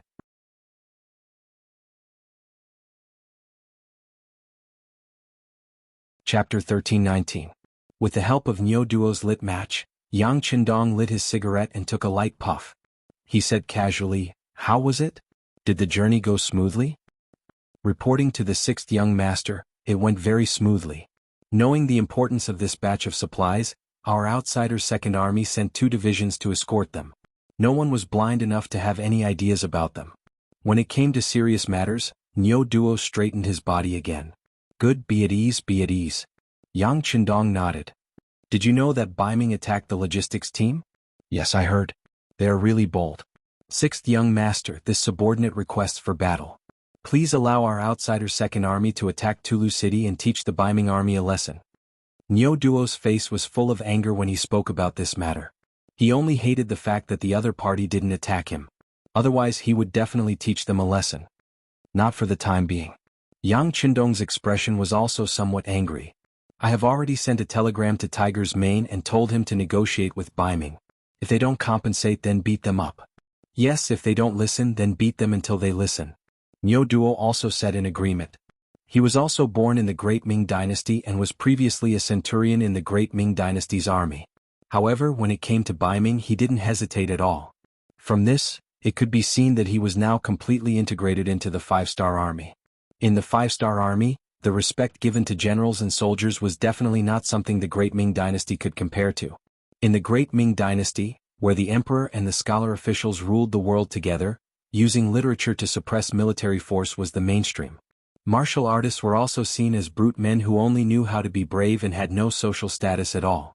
Unlike in Yangxia, whether it was a general or a soldier, everyone was respected. As long as you had the ability, you would be given a platform to display your skills. There would not be any unfair treatment. This was also the reason why Yangxia was able to attract so many talents to come here. Nyo Duo's face turned red at the thought of a platform for his performance. He stammered, "Sixth young master, is there going to be a big battle?" Logically speaking, this question was a bit abrupt. This was already a military secret. If Yang Qindong was not willing to talk about it, no one could pry into it. However, Nyo Duo was the commander of an army after all. He was also someone that Yang Qindong trusted and thought highly of. Moreover, this was a private occasion, so it was not a nuisance to ask. "Yes, we are going to attack the Aries dynasty's army." Yang Qindong did not intend to hide it. After all, the military action plan had been made long ago. Some cavalry troops had already begun to move to the planned position yesterday. There was no harm in telling Nyo Duo now. Sure enough, they were going to attack. Nyo Duo immediately became excited. He reached out to put out the cigarette and asked eagerly, "Sixth young master, do we have any mission for the Second Army of the foreign race?" "You." Yang Qindong only knew Nyo Duo's intention at this time. He could not help but laugh out loud. When Yang Qindong laughed, Nyo Duo became a little nervous. He was afraid that his request would be rejected, so he hurriedly said, "Sixth young master, our Second Army has 2 main divisions this time. We can also share the attack mission. Besides, Commander Bai and the others have been performing meritorious deeds. Commander Bai referred to Bai Shuang, the commander of the First Army of the foreign race. Nyo Duo mentioned him and asked Yang Qindong to give them a chance. They couldn't always watch others eat meat while they couldn't even drink soup. Originally, Yang Qindong did not have the intention to attack the Second Army of the foreign race. It was also because they were not present when the plan was made. But now that the weapons had arrived and there were 2 main divisions with more than 10,000 people, it would be a waste if he did not use them. Besides, Bai Shuang had been performing meritorious deeds. It was not good to let Nyo Duo and the others watch from the side. It was not good for the morale of the army. Considering these reasons, Yang Qindong finally nodded and said, "Okay, follow me to the sand table to take a look." This meant that he agreed. Nyo Duo was overjoyed. He hurriedly got up and followed Yang Qindong to the sand table. The weather in June on the grassland had a thin layer of mist in the morning, indicating that the weather would be good today. The 5-star army had breakfast at 5 a.m. At 5:30 a.m. the various armies began to move. Under the protection of the Liaodong Cavalry Division, Light Cavalry Regiment and Reconnaissance Regiment, the 4th Infantry Division moved out and rushed towards the Aries Dynasty's camp 20 miles ahead. This movement was noticed by the scouts and immediately reported back to the army. This shocked Lidar, who had just woken up and was still thinking about where to go for a stroll. Nizam and Nuerahan, who received the news, rushed to the main tent. At this moment, Lidar was already sitting on a large chair. His calm face did not reveal what he was thinking. "General, the 5-star army has moved. They are rushing towards us," Nuerahan reported softly. "I know. What are you panicking for? This is just the 5-star army's probing. I have already notified the entire army to be on alert." In this short period of time, Lidar had calmed down a lot. Although the 5-star army's actions were indeed a little out of his expectations, he didn't panic at all when he thought about how he had made sufficient preparations beforehand. After comforting himself, he sent his General Nuerahan to the front line and another General Nuerahan to contact the armies on the nearby mountains to get them to prepare for battle. Nuerahan received the order and went to the front line.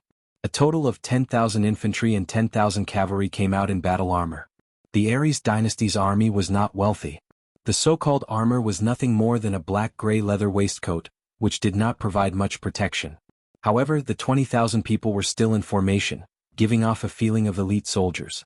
Nuerahan climbed up a wooden tower that was 10 meters tall and personally stood on the platform. He held a red and yellow flag in his hands. This was the command flag. It could be used as a clairvoyant to command the armies on the nearby mountains to cooperate with the army. Everything was ready and waiting for the enemy to appear. From his position he could see everything that was happening on the battlefield. It was also because of this that he saw a scene that would shock him for the rest of his life and he would never forget it. At 8 a.m., the 5-star army appeared 3 miles away from the Aries Dynasty's army in a cloud of dust as if they were looking for a giant. One of the neat army made up of army green was moving forward step by step. "Prepare for battle." Nuerahan saw that the 5-star army was about to enter the cavalry's attack range. He raised his sword and shouted loudly. Under the watchful eyes of the crowd, the 5-star army cavalry came to a halt one after another. It was like a high-speed car suddenly stopped on the highway. It was so neat. Just this action alone made Nuerahan's heart sink unconsciously. It was said that military orders were like mountains. Often a small action could be used to see the discipline and fighting strength of an army. And from the cavalry that suddenly stopped, Nuerahan had to admit that at least in the area of executing orders, the 5-star army's execution ability had surpassed the Aries army. After receiving the order, the Aries army would also act according to the order, but they would definitely not be as swift and unified as the 5-star army. It felt as if there was a bottomless abyss in front of them, and the army was standing on the edge of the cliff. While Nuerahan was sighing, the army green mixed in with the 5-star army was still moving forward. It was like a giant beast sticking out its tongue and continuously moving forward. The military uniforms of the 5-star armies were not completely uniform, especially for the cavalry. Considering that they often had to face the enemy's arrow attacks when charging, it was very difficult to protect them just by wearing the green military uniform. Yang Chendong allowed the cavalry to not wear the green uniforms and could wear armor to protect themselves. But there was a clear requirement that the armor had to be mainly black in color. This way it would have the effect of shocking and intimidating the enemy. Therefore, as infantry, the Lung 4th Division was especially eye-catching with their green uniforms mixed in with their black armor. When the soldiers of the Lung Vanguard moved forward in an orderly manner and silently moved forward, it would often give people the feeling of a sharp sword being unsheathed and slashing forward. "These are infantry?" General Nizam was riding on a tall horse. He looked at the army of soldiers approaching slowly with a puzzled look on his face. If the 5-star army really wanted to attack, shouldn't they send out cavalry? Only cavalry could borrow the momentum of the horse to launch a charge and achieve the greatest effect of breaking the enemy. This was the advantage of cavalry. The man borrowed the momentum of the horse and the blade borrowed the momentum of the wind. Only in this way could they be invincible. But what was the meaning of sending out infantry? Was it really just a probing move? Nizam's heart was filled with doubts. This was the first time he saw such a tactic and he couldn't understand it. He raised his head to look at the high platform and wanted to see what Nuerahan would say. At this moment, Nuerahan also had a confused expression. How could this not be the first time he saw such a tactic? Usually, when two armies fought, no matter which side had cavalry, they would immediately launch an attack to ensure that the cavalry had the greatest advantage. Only those who were weak and didn't have cavalry would be forced to send out infantry to fight the cavalry. Usually doing so would require them to pay a huge price. This was the most simple logic. It was like 1 + 1 = 2. Nurahong didn't believe that the 5-star army didn't understand this. If this was the case, they wouldn't have destroyed the Turpan kingdom. They wouldn't be invincible here. The more he understood this logic, the more confused he was about the 5-star army's cavalry stopping and the infantry advancing. Nurahong decided to wait. Firstly, he wanted to see what tricks the 5-star army was going to play. Secondly, he wanted to wait until they were at the most suitable distance to inform the cavalry to attack. Then they would charge into the infantry and obtain victory first.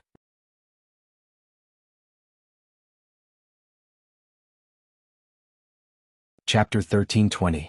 Nizam decided to wait and see, as Nurahong did not give any orders. He did not necessarily have to listen to this person, but since he had no ideas, he hoped to learn from the other person's opinion. As expected, the Ares army did not make any moves. Ling Daqiang, the commander of the 4th Division, had a flash of joy in his eyes. At this moment he remembered what Yang Qindong said to him last night. The army should move forward boldly. This is our first battle with the Ares army. They will not act rashly before they understand our intentions. At that time Ling Daqiang, who believed these words without a doubt, made a promise on the spot. The cold warriors were not afraid of any enemy and could complete the task of quickly suppressing the enemy. At that time his attitude was firm, but when he really came to the battlefield, it was impossible to say that Ling Daqiang's heart did not beat like a drum. After all, this was a battlefield, especially one with tens of thousands of people. Only his army was constantly moving forward while the others were still looking at him. That kind of nervousness could not be described with words. Daqiang was even prepared to deal with the enemy as soon as they launched an attack. But now, it seemed that Yang Qindong was far-sighted and predicted the enemy like a god. The enemy did not make any moves. This made his confidence soar, and his steps forward became even more firm. 2 li, 1.5 li, 1 li. Finally, when they were 1 li away from the Ares army, Ling Daqiang's loud voice rang out. Halt, prepare for battle. 1 li was the limit of the cavalry's charge. If they were any closer, the cavalry would not be able to use their charging advantage. In other words, if they were to move forward, it would be equivalent to provoking the Ares army and forcing them to charge immediately. The same distance of 1 li was also the result of Yang Qindong's estimation. At this distance, as long as the 4th Division was prepared for battle, regardless of whether it was cavalry or infantry, they would be turned into ashes and die before they could even achieve victory. The Green Army was getting closer and closer. Nizam's right hand was already raised high, and he was ready to give the order to charge. But at this moment the other party suddenly stopped moving. This made him unsure whether he should lower his right hand or retract it. Machine gunners, get ready. Rocket launchers, ready to fire. Remember to hold the grenade for 3 breaths before throwing it. Sharpshooter, make sure the enemy doesn't get within 30 meters of us. Ling Daqiang's voice rang out one after another. All of the cold vanguard warriors took their positions, each carrying out their duties. Their eyes were fixed on the enemy 500 meters away from them. This wasn't the first time such an order had been given, and it was unknown how many times they had practiced this kind of training. But seriously speaking, this was the first time he had fought in such a way on the battlefield. It was finally time for a real battle. Even the well-trained soldiers of the cold vanguard were nervous. Their hands were sweating and their foreheads were sweating. Some of them could even feel their arms trembling. After all, a drill was a drill. No matter how realistic it was, everyone would still think that it was fake from the bottom of their hearts. It was inevitable that they would let their guard down. However, actual combat was completely different. The slightest carelessness could lead to an irreversible situation. Every warrior did not wish to have any problems or mistakes. The more he was like this, the more nervous he was. The more nervous he was, the easier it was for him to make mistakes. The tension in the army quickly spread. As the commander, Ling Daqiang naturally felt it. He knew that he had to do something at this moment. Men, bring me the gun. A JS-12. 7mm sniper rifle that had been polished until it was shiny was handed over to him. Ling Daqiang, who stood at the very front and was like a stabilizing force, sucked in a deep breath. Then he raised his gun and aimed at the enemy flag bearer 500 meters away. He originally thought that the enemy would charge after he stopped moving. However, it seemed that the enemy was frightened, or perhaps they wanted to see him continue his performance. Ling Daqiang had no choice but to take the initiative. He wanted to fire the first shot. He wanted to use the sound of the gunshot to dispel the nervousness of the cold vanguard warriors. He wanted to use the gun to announce that the cold vanguard warriors would always be the strongest elite of the 5-star army. Following the 4th Master Lu's sudden stop, the earth seemed to have stopped moving. The 5-star army did not move. They were waiting for Ling Daqiang's shot to start the battle. The Ares army did not move. They wanted to continue watching what the 5-star army was going to do.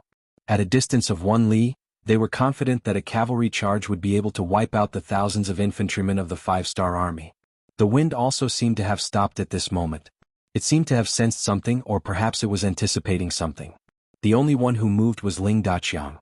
He raised his gun and controlled the speed of his heartbeat to gradually maintain a stable state. Then he took a deep breath, exhaled and breathed again. When his body had adjusted to the calmest state, his right index finger slowly approached the trigger and moved it bit by bit.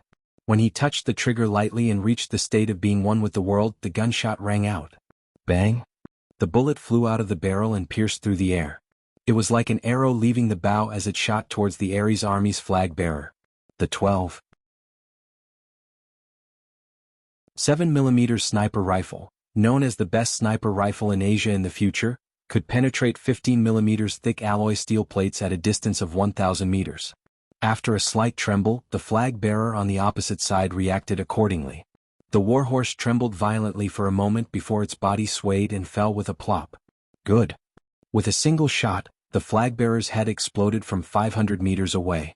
This shot caused the cold vanguard soldiers standing behind him to cheer loudly. Good gun. Ling Daqiang was also secretly happy. This 12. 7mm sniper rifle was taken from Yang Qindong yesterday afternoon. The current Crimson City's arsenal was far from being able to produce such a sharp gun. Naturally, this was taken from the warehouse by Yang Qindong. He also took out 100 sniper bullets and gave them to Ling Daqiang. Yesterday afternoon, Ling Daqiang fired 50 shots and finally familiarized himself with the gun's functions. Now that it was used, he was amazed. Killing someone 500 meters away was as easy as taking something out of his pocket. Compared to the 95 style, which had a maximum killing range of 400 meters, it was naturally much better. What a pity, this gun will have to be returned after today's battle. Ling Daqiang thought it was a pity. Then he focused on aiming at the next target. It was a Ares cavalry soldier who was wearing armor and was obviously not a leader. After a loud explosion, the flag bearer died. This scene shocked all the soldiers of the Ares army. In their eyes, the strongest weapon in the world was a strong bow. A good bow with great strength could take a person's life from 150 meters away. This person was a godly archer. Even in the Ares dynasty, there were only a few people who could do this. But what did they just see? A distance of 500 meters had been directly killed by the other party. There was no hesitation at all. This scene was completely beyond everyone's understanding. This was something that was impossible and impossible to accomplish. Now it was clearly displayed in front of everyone's eyes. If they did not see it with their own eyes, no one would dare to believe it was real. Bang! Another gunshot rang out and another centurion was shot dead. However, the shot was slightly off. It hit the shoulder, but it still shattered the shoulder blade. The centurion fell from the horse and was about to die from excessive blood loss. Bang bang bang. Daqiang gradually got used to the 12. 7mm sniper rifle's performance and also liked this method of killing. He kept pulling the trigger and one after another fell from the horse, becoming a ghost under the gun. In the short span of a dozen breaths, a flag bearer, 5 centurions, and a Chiliarch had been killed on their horses. This also allowed Nizam, who was leading the team, to regain his senses. He immediately shouted, "Charge! Cavalry charge in front, infantry follow behind, kill all the enemies." They had no choice but to charge. Who knew if they would be the next to die if this continued? Nizam's shout was an order. The cavalry of the Ares dynasty, who were still silent under the gunfire, quickly responded. One after another, the cavalry began to gallop and rush towards Nizam. Hugh! Daqiang finally put down the 12. 7mm sniper rifle in his hand. Daqiang's face was filled with excitement. He turned around and looked at 1st Regiment leader Gao Xiang, 2nd Regiment leader He Wen, and 3rd Regiment leader Lu Zheng. Follow the plan. Yes. The 3 regimental leaders quickly saluted and ran to their respective command posts. A distance of 500 meters could be covered in less than a minute for the cavalry. This was the time when the 4th Regiment was preparing. Gunners fire. After the 1st Regiment commander gave the order, concentrated gunshots started to ring out. It was as if a whirlwind had blown past and swept forward. Dozens of light machine guns and several heavy machine guns all opened fire. It was like hundreds of firecrackers were lit. The sound quickly rang out. In exchange, the charging cavalry fell one after another. The Ares Dynasty cavalry were either shot or their horses were shot. However, no matter what method, the result would not change. One after another, the cavalry was killed on their horses. One after another, the cavalry fell on the charging path. Under the inertia, there were still more Ares Dynasty cavalry attacking. At this time, it was no longer a question of whether they wanted to charge or not. They simply could not stop. Rocket launchers ready, fire. Grenades ready, throw.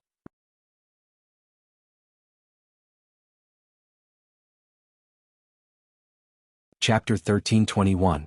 The commander of the 2nd Regiment, He-Wen, shouted loudly. The rocket soldiers and grenade launchers under him launched their own attacks. For a moment, thunderous sounds resounded on the battlefield. Amidst the explosions, groups of Ares cavalrymen were blasted far away or torn into pieces. The battlefield was filled with smoke and the smell of flesh and blood. The commander of the 3rd Regiment was in charge of all the individual soldiers with guns. Not long after the 1st and 2nd Regiment commanders gave their orders, his voice also resounded on the battlefield. Open fire, no one is allowed to come within 20 meters of us. Dense gunshots rang out once again as thousands of soldiers opened fire in unison. Bullets filled the battlefield, forming a huge net, making it impossible for anyone to hide. There was nowhere to hide. Amidst the explosions, the Ares cavalrymen were engulfed in a sea of fire and explosions. The war horses neighed and were completely out of control. They either threw the cavalrymen on their backs to the ground or led the cavalrymen to charge into the crowd of infantrymen beside them. Countless collisions sounded. Every collision would cause one or more Ares cavalrymen to be injured or killed. Amidst the gunshots, the Ares cavalrymen's morale was also severely damaged. In order to survive, no one thought of attacking. However, even if they wanted to escape, they had no direction. They were like headless flies running in all directions. The miserable General Nizam of the vanguard was hit 3 times by the dense gunshots. Looking at the blood flowing out from his chest, the light in his eyes quickly dimmed. He wanted to shout out why, but he, who had already been drained of all his blood, could only move a little before falling onto the horse with a plop, forever losing all consciousness. Nizam was dead. Even if he did not die, it would not change the outcome of the battle. Under the gunshots and cannons, at least 3,000 cavalrymen were killed. Thousands of cavalrymen were injured and fell off their horses. As for the remaining thousands of cavalrymen and 10,000 infantrymen, they had already turned around and fled. What they saw today was completely out of everyone's expectations. This was not a battle at all. This was suicide. No one wanted to die, and no one wanted to die innocently. Their only choice was to flee. On the high platform, Nurahan clearly saw this scene. He even saw the scene where Nizam was killed by a spear. At this moment, his entire body was drenched in cold sweat. He finally understood why the 5-star army was able to win every battle despite their small numbers. With such powerful firearms, who could fight against them? Shock, astonishment, and fear were no longer enough to express his current thoughts. Now he just wanted to end this war quickly. If possible, he wanted to return to the Ares dynasty and never be enemies with the 5-star army again. His thoughts were in a mess until the cavalry of the 5-star army launched an attack. Only then did he regain his senses. Then he waved the red and yellow flag in his hand. He knew that it would take time for the army to retreat. He had to mobilize the army on each mountain and let them charge forward to slow down the enemy's attack.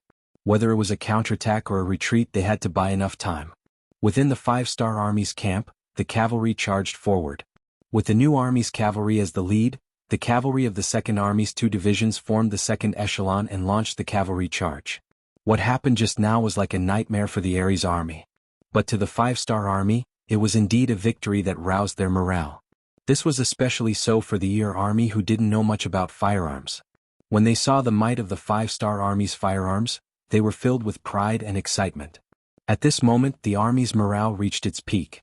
When the order to charge was given, some of the cavalry's speed even caught up with the new army's 1st echelon. They couldn't wait to show off their skills on the battlefield. Charge down the mountain and stop the charging speed of the 5-star army's cavalry. The military order was like a mountain. The Ares army on the nearby mountains charged forward. It felt like a fierce tiger coming down from the mountain towards the five-star army's cavalry from several directions. Boom boom boom boom boom boom. The 4th Division commander Yi Xingfeng had been waiting for this moment. He had been prepared to fire from the back. He had already brought the cannoneers to adjust the gauges and waited for the enemy to make a move. Now it was finally time for them to show their might. The 100mm mortar shells fell like meteors from outer space and landed in the midst of the Ares army that was charging from the foot of the mountain. Every time the cannons fired, a dozen or even more soldiers would die. Under the bombardment, the Ares army that was originally full of vigor was in a mess. Under the powerful bombardment, the Ares army was completely unprepared. They had never seen the power of such a cannon before and were stunned. They couldn't even differentiate north from south as they ran around under the bombardment. But the more they were like this, the greater the number of casualties. They didn't know that under the bombardment, lying down and not moving was the best choice. The old soldiers were afraid of guns and the new soldiers were afraid of cannons. But to the Ares army they were all new soldiers. They didn't know how to deal with such an attack and how to avoid the greatest number of casualties. Under the bombardment, the so-called reinforcements became a joke. They couldn't even protect themselves and didn't even know where to run. The Ares army on the mountain was already in a mess. Using this opportunity, the five-star army's cavalry charged to the back of the Ares army's vanguard. They used the speed of their horses and swung their swords. One by one, the Ares army fell to the ground as they wailed in pain. It's over, it's all over. Nurahan sat down on the high platform with a plop. From his position he could see the entire situation. Because of this, he could see the Ares army's situation the clearest. He knew better than anyone else that the Ares army had lost. The army was already in a mess. There was no need to talk about morale. How could an army like this fight? How could they win a battle? Under the bombardment of guns, the situation on the battlefield was already one-sided. The Ares army's morale fell to the bottom. While they were terrified, they didn't have the courage to turn around and fight against the five-star army. They only wanted to escape, the further the better. It would be best if they didn't let the five-star army see them. In comparison, the five-star army's morale was at its peak. They shouted loudly as they galloped on the battlefield on their horses. They chased and killed batch after batch of defeated Ares soldiers. They were having a great time. The vanguard was defeated. 10,000 cavalry and 10,000 infantrymen were killed, 1 surrendered and 1 escaped. There were originally 30,000 Ares army soldiers on each mountain. However, under the bombardment of the cannons, they didn't even have the chance to use half of their combat power before they were defeated and escaped. The mountains were filled with deserters. Their weapons were also abandoned everywhere. It was a miserable scene. In the main tent of the Ares army, scouts rushed in one after another and reported the situation of the vanguard 8 miles away. When bad news came one after another, Ridhar's expression changed from the initial calm to anger. Then his whole body started to tremble and his eyes lost their luster. This five-star army is so powerful. What should we do? What should we do? Seeing that Daradar was at his wits' end, the expressions of the generals around him changed. The army couldn't do without a leader. But now that the leader was panicking, what should they do? General, let's escape now. The five-star army's cavalry is only 5 miles away. Escape? Riddle instinctively shook his head. We can't leave. We are only the vanguard. The main force of the army is still here. Yes, this time the Ares dynasty sent a total of 150,000 troops. Now, only the 10,000 cavalry and 40,000 infantry of the vanguard lost the battle. They still had 110,000 troops in their hands. With this, they could fight any powerful enemy in a battle. Reporting. Just as Ridhar shook his head, another scout rushed into the tent. The moment he entered the tent, this young general didn't even dare to raise his head as he cried out. Reporting to the general, we have discovered a large number of five-star army cavalry on our left and right. They are currently moving towards us. 5-star army's cavalry on our left and right. What are our soldiers doing? Another piece of bad news came. Riddle was furious when he heard it. He roared loudly as if he wanted to eat someone. The scout was already scared to the point of kneeling on the ground. He didn't dare to explain anything. Fortunately, there were other generals who spoke. General, our soldiers on the mountain were scattered by the cannons of the 5-star army. Ah. At this moment, Riddle finally came back to his senses. After 2 breaths, he let out a long sigh and said, "What the hell is going on? Those cannons are really that powerful. Is the heavens trying to destroy our army? General, let's just retreat. The morale of the army is in chaos. It's not a good time to fight the 5-star army. Why don't we retreat first and think of a plan? Seeing how Riddle was still depressed about the loss of the war, the other captains became anxious. Even if Riddle wanted to die, they didn't want to. However, if they escaped without a military order, they would be beheaded even if they returned to the Aries dynasty. Thus they had to convince Riddle. Ridhar, who had long run out of ideas, looked at the generals requesting for retreat and knew that even if he wanted to continue fighting, there would not be any results. The morale of the army was at rock bottom. There was no need to continue fighting. Okay, retreat, retreat. Inform the vanguard to set up defenses and buy time for our main force to retreat. Helplessly, despite the unwillingness in his heart, Rydar had no choice but to give such an order.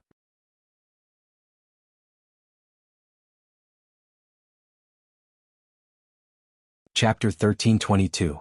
The Aries dynasty's army retreated. Without any preparation, they didn't even have time to tidy up their tents.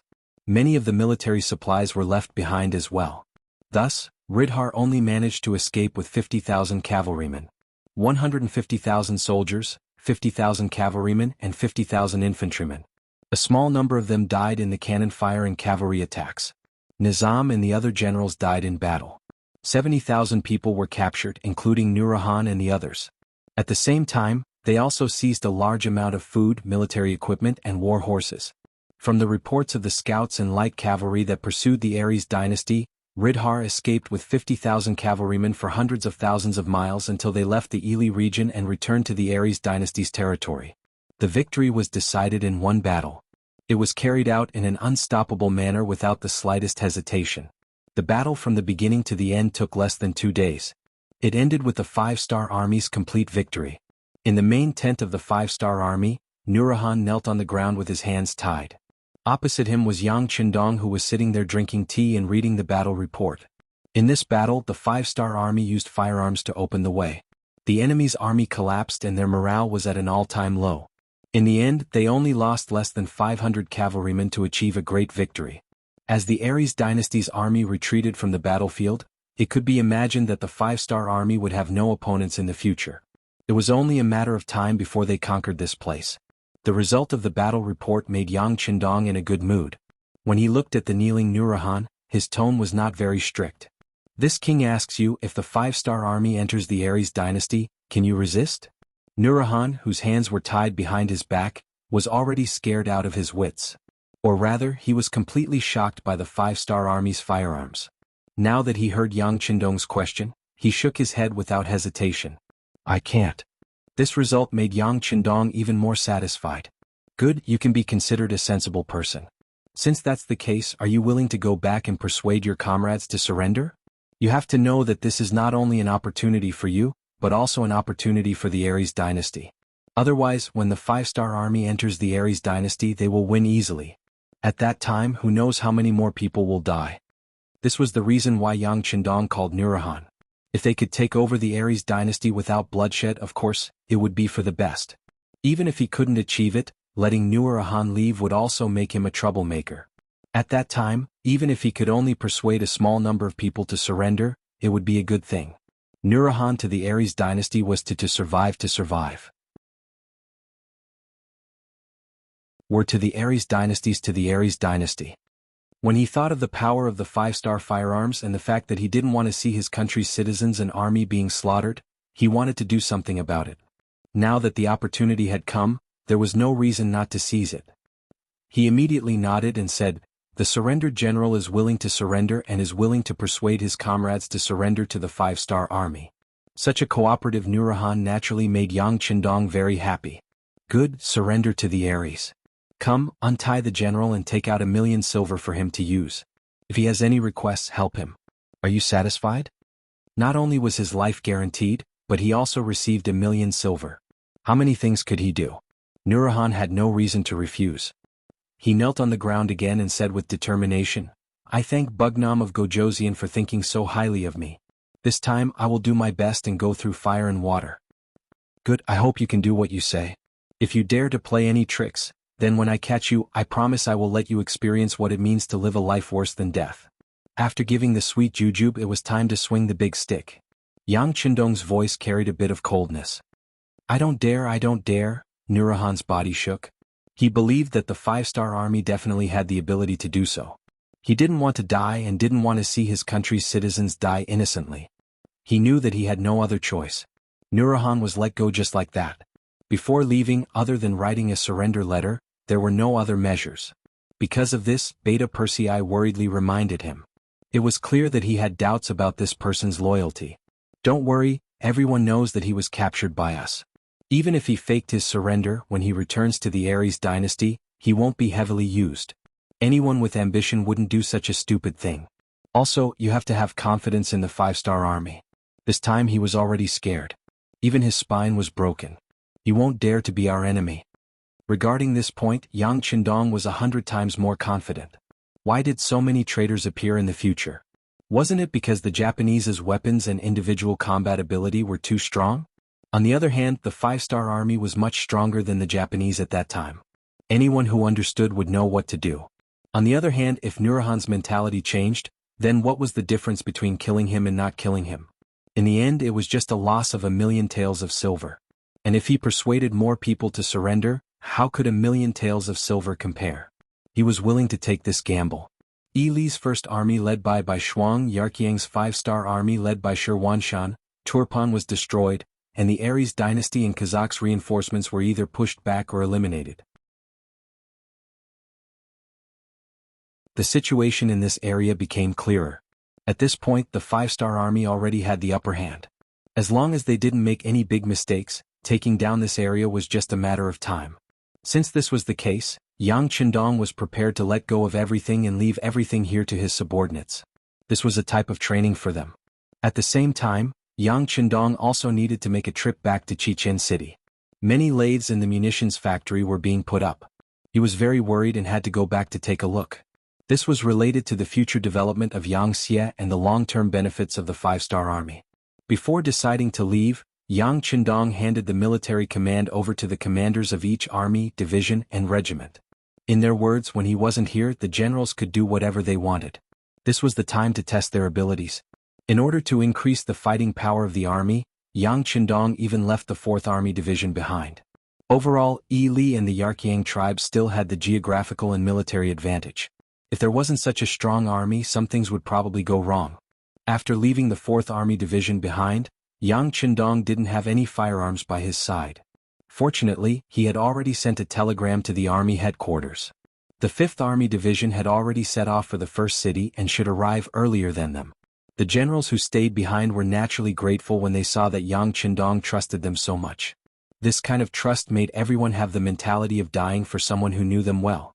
He left behind most of the troops and only took the 1st Cavalry Division with him. Then, under the protection of 2,000 Black Knights, he returned to the first city with the 2nd Army that was in charge of logistics and transportation.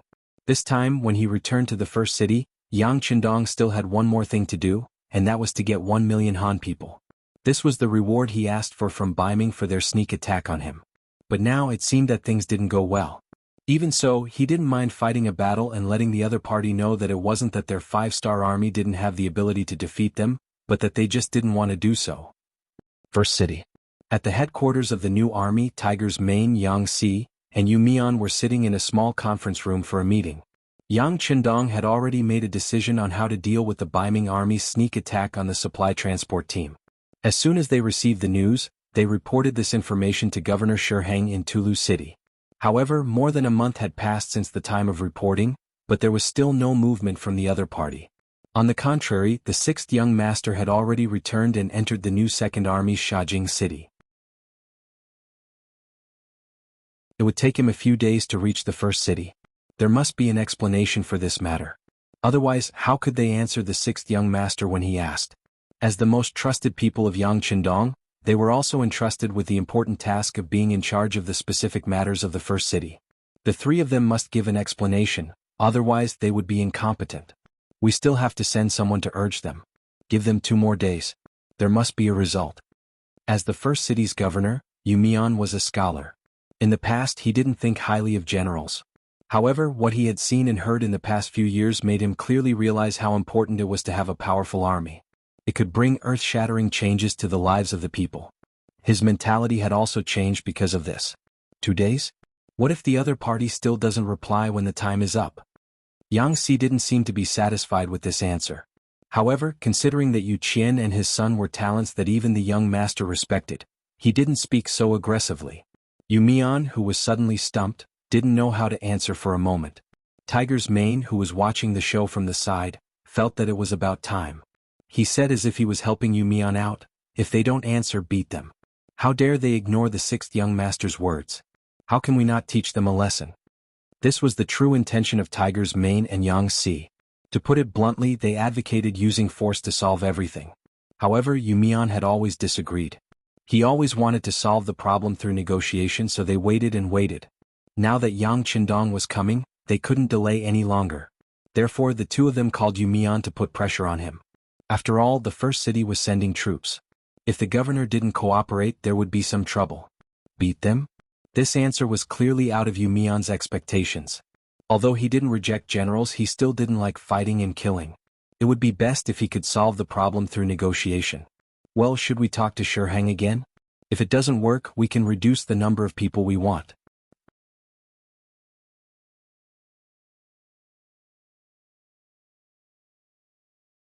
Chapter 1323. Yu Mian thought that it was too much to ask for 1 million Han people. If he could ask for less, perhaps Shiheng would agree and a war could be avoided. Absolutely not. Yang Si immediately refused, and then he gave the reason. Young master's words cannot be changed. Yang Si said with a serious face, causing Yu Mian to sigh. Of course, he knew that Yang Qindong's words were like an imperial edict in the entire Yangxia and the five-star army. Unless he was willing to take it back, no one could change it.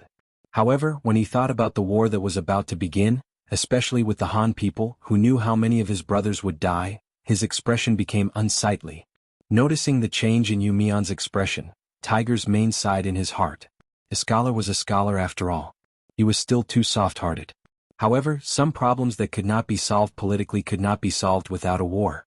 City Lord Yu, you don't have to worry too much. We are determined to win this war. The fifth Master Lu has already arrived at the first city and is ready to attack the city at any time. As long as we win, we don't have to worry about the other party not agreeing to our request. In that case, we will immediately rescue 1 million Han people. Isn't this what we want? When he said that they could save 1 million Han people, Yu Mian's expression became much better. He could not help but sigh. Yes, 1 million Han people can walk out of the abyss of suffering. It's worth it just for this point. Then I'll write a letter to inform Shiheng and give them 2 more days. Yu Mian finally agreed to send troops. Tiger's mane and Yang Si both breathed a sigh of relief. They began to look forward to the arrival of 2 days later. Tulu City. Shiheng was sulking in his house with a face full of anger. Beside him, the 2 generals Zhou Qing and Jiang Xan also stood there with bitter expressions. They did not dare to speak for a long time. Reporting, First City Lord Yu Mian has sent a letter to Marquis.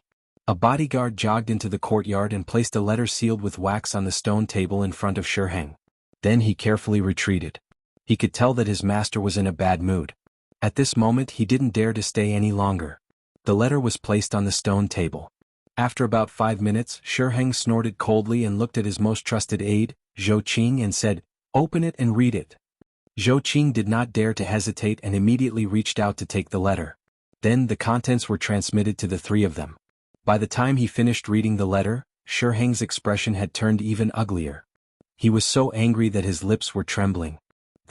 Even Yu Mian is forcing Marquis' hand? No wonder Shiheng was so angry.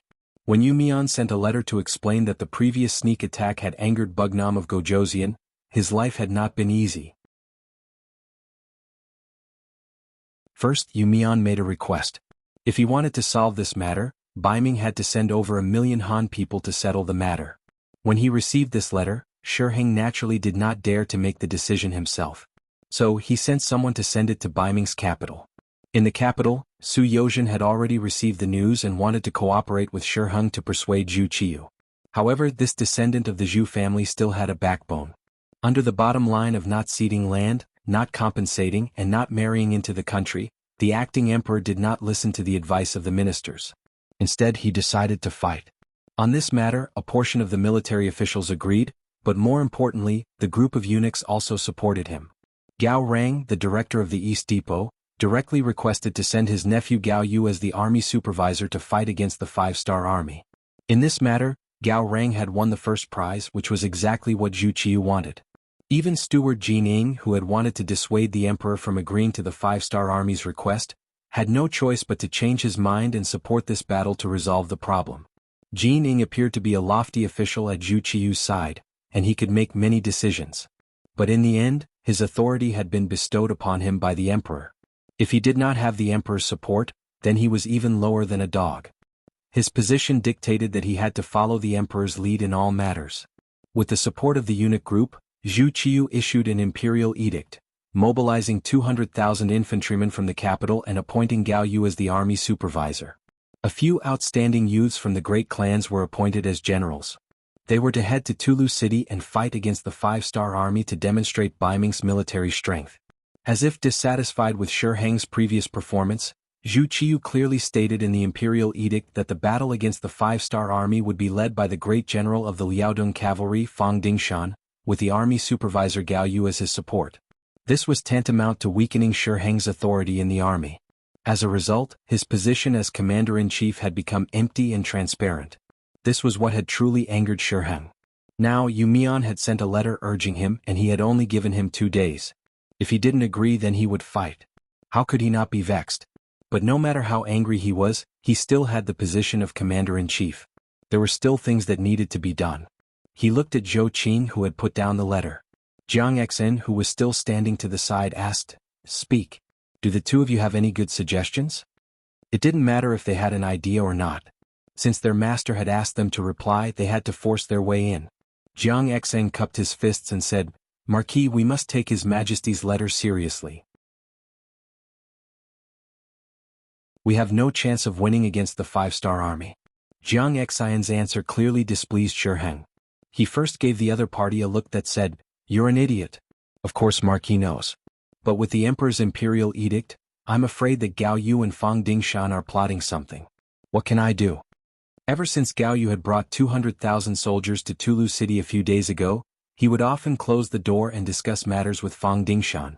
Moreover, he had never notified Shi Heng to participate. Just this fact alone made him furious. In his heart, he didn't know how many times he had cursed Gao Rang and the group of eunuchs behind him.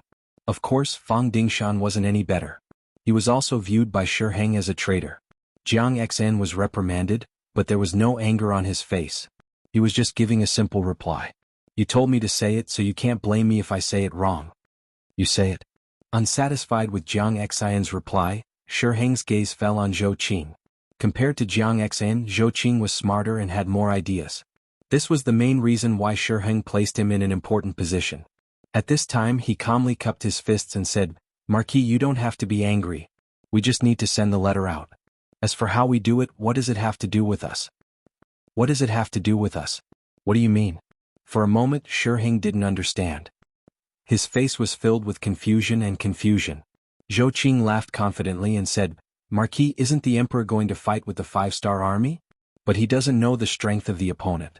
There's no chance of winning this battle. Since we know that we're going to lose, why don't we hide further away and leave the battlefield to them? When the time comes and we lose, it has nothing to do with Marquis. On the contrary, you can stand up and turn the tide. At that time, isn't it obvious who's stronger? Stay out of it?" Pondering the meaning of Zhou Qing's words, Shi Heng seemed to suddenly understand. "You're saying that we should watch the show from the sidelines and watch others fail to distinguish ourselves? Marquis is brilliant." Zhou Qing hurriedly flattered and then retreated to the side with a smile. After receiving Zhou Qing's reminder, Shi Heng thought carefully and confirmed that this was the best way to deal with it. Wasn't Marquis dissatisfied? Then it's good that we withdraw from here and stay far away. This way, if we lose the battle, they can't blame me. Of course, for the sake of the future, he decided to write a letter to Yu Mian to express his difficulties. He also told him that Gao Rang had brought 200,000 soldiers to Talu City. This was not collusion but a transaction. If one wanted to be understood, they had to pay a price. Otherwise, who would believe them? What would they use to form a friendship in the future? Shi Heng was a person who did not have the concept of country. In his eyes, there was only wealth and power. For this, he did not hesitate to sacrifice the interests of the country. It had to be said that using such a person was a tragedy for Baiming. After making his decision, Shi Heng quickly took action. He did 3 things in a row. First, he wrote a letter to Yu Mian in his own name, explaining his difficulties and the situation in Talu City, expressing his powerlessness. Second, he sent Yu Mian's letter to Fang Dingshan and Gao Yu, handing over the difficult problem. Third, he claimed that his health was not good and decided to go to the Wan All department to recuperate. Yu Mian's letter was quickly delivered to Fang Dingshan and Gao Yu. The threat in the letter was nothing to the two who had already decided to fight. On the contrary, they were more interested in the letter written by Shi Heng. When they saw that he was leaving Talu City, the two of them were overjoyed. In any case, Shi Heng still had the title of Commander-in-Chief and had operated here for a period of time. He had many trusted aides in the army. This person's presence would be a great hindrance to the two of them. If he could leave now, it would be of great benefit to their ability to command. This was something that they wished for, so how could they not agree? The two of them reached a consensus and agreed to Shi Heng's departure. They even expressed their condolences. After receiving the agreement, Shi Heng left Talu City in the afternoon, as if he did not want to get involved in this troublesome place. Without Shi Heng guarding Talu City, the military power was quickly divided between Fang Dingshan and Gao Yu. The two of them had 100,000 cavalry, 300,000 infantry and 400,000 troops. The power of commanding 400,000 troops made the two of them somewhat arrogant. Needless to say, since they had an army, they naturally had to consider the matter of war. The two of them immediately made preparations to leave the city and fight the five-star army. At the same time, Yu Mian also received Shi Heng's reply.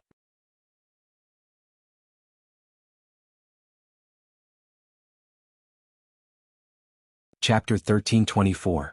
With the existence of the intelligence department, every move in Tulu City was naturally not hidden from them. They had already inquired about the matter of Gao Yu supervising the army. But even so, Shi Heng's letter had its value. At least from this letter, it could be seen that the Baiming army was preparing to take action. We have no choice but to fight. Yu Mian looked at the letter and shook his head helplessly. He cupped his fist and said to Tiger's Mane and Yang Si, "Generals, I'm not good at war. I'll leave everything to you.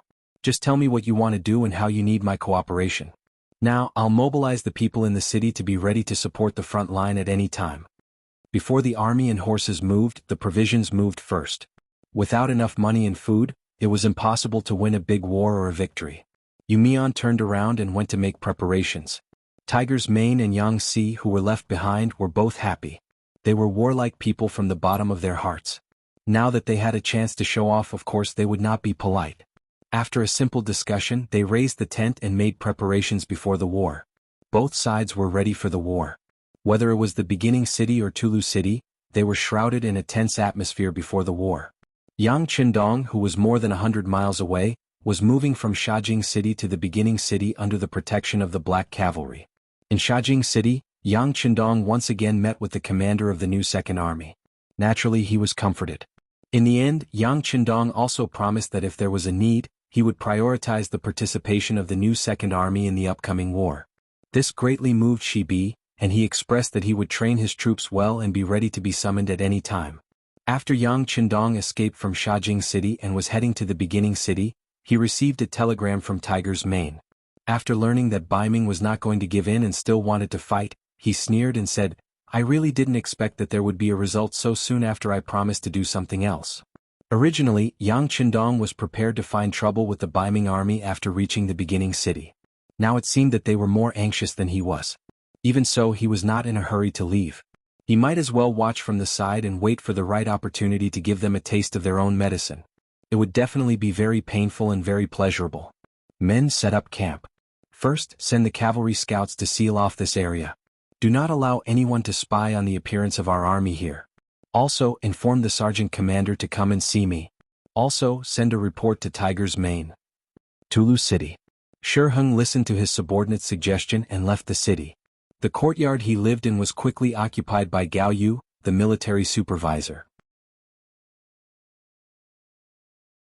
Looking at the manor that occupied several hectares of land, Gao Yu's face revealed a satisfied expression. Although in terms of luxury this place naturally couldn't compare to the capital, the mountains were high and the emperor was far away. No one cared about him and he could do whatever he wanted. This was what satisfied him the most. Gao Yu was not a eunuch. He entered the East Faction Guards with the recommendation of his uncle, Gao Rang, and got an official position. When it came to women he never knew how to restrain himself.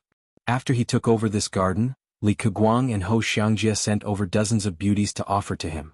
Since Su Yozhen gave Zhu Qiu the idea of bribing officials and criminals, the rich people have benefited from it.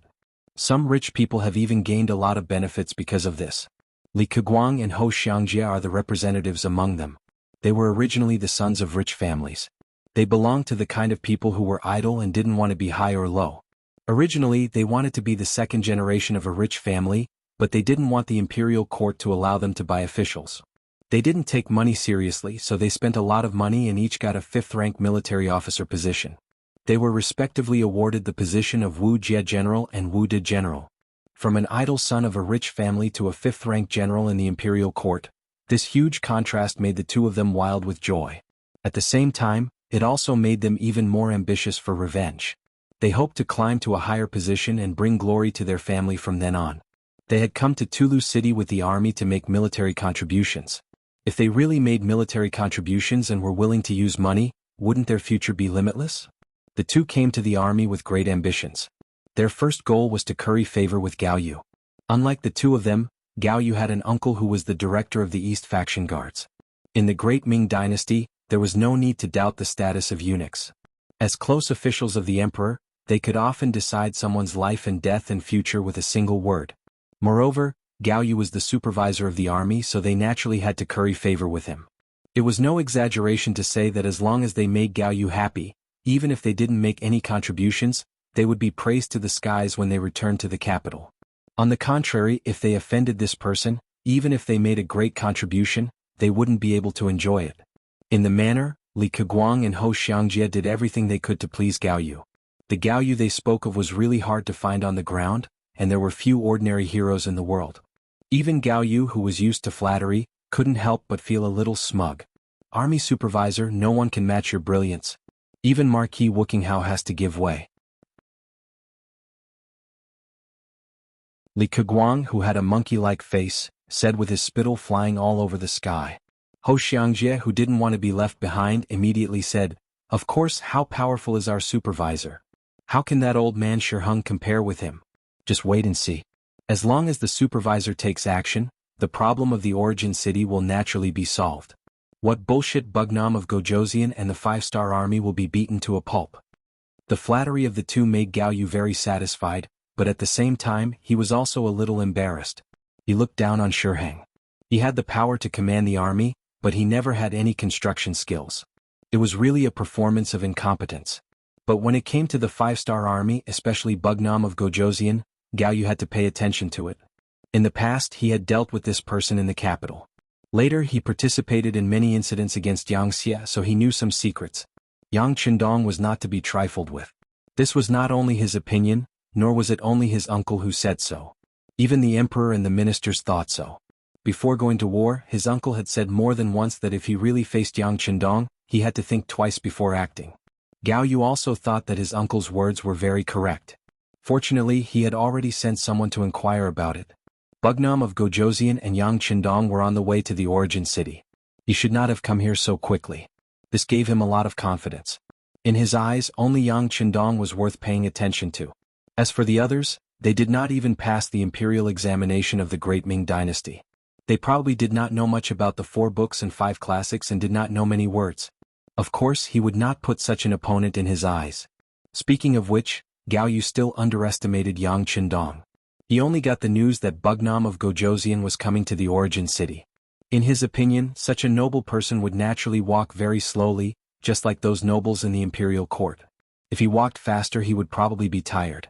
It was not an exaggeration to say that he was walking at the speed of a snail. Who knew how long it would take for him to reach the origin city? And he could take advantage of this opportunity to take the origin city. In this way, he could avoid a head-on battle with Yang Qindong and make a great contribution. Wouldn't that be great? Gao Yu seemed to have heard enough of Li Keguang's flattery. He casually waved his hand and stopped the two's flattery. "The two of you, this military supervisor thinks highly of you. I hope that you will not disappoint me. I can also tell you that the military plan for the attack is about to take shape. It will be issued tomorrow at the latest. At that time, you two will be given the opportunity to lead the troops. You two must grasp it well." This was equivalent to leaking military secrets in advance. Li Keguang and Hou Xiangjie were excited when they heard this. They could lead the troops alone. Wasn't it time to show off? At that moment, both of them nodded excitedly and patted their chests to promise that they would not let Gao Yu down. The two of them went back excitedly and waited for a night. Just before noon the next day the order was issued. Li Keguang got the position of the left vanguard, leading 10,000 troops. Hou Xiangjie got the position of the right vanguard, also leading 10,000 troops. As the vanguard they went straight to the origin city from Talu City. They wanted to appear at the origin city at lightning speed and catch the enemy off guard. Then, the main army would appear one after another and complete the encirclement of the origin city. In order to win this battle, Baiming could be said to have paid a great price. Among the 200,000 reinforcements, there were 20,000 of them who were equipped with firearms. Among them there were 5,000 God cannons and 5,000 God guns, 500 improved God cloth cannons that could shoot 300 meters away, and 2,000 new repeating guns. Speaking of repeating guns, this was based on the modified Type 81 automatic rifle that Yang Qindong gave to Jining. At that time, Yang Xie used this gun to exchange for 1,000,000 caddies of copper and iron. Could be said that he solved the problem of burning eyebrows. After Baiming got the Type 81 automatic rifle, they called all the skilled craftsmen. After so many years of hard work, they finally made a replica repeating gun that could hold 4 bullets and fire continuously. Because it was all handmade, there was no so-called lathe to match it. The manufacturing power was very limited and it was easy to have problems. For example, the bullets were not on the scale and things like jamming happened from time to time. Even so, it was not a small achievement to create a 4-style repeating gun. The shooting range of the gun was increased by 20 meters, reaching 120 meters.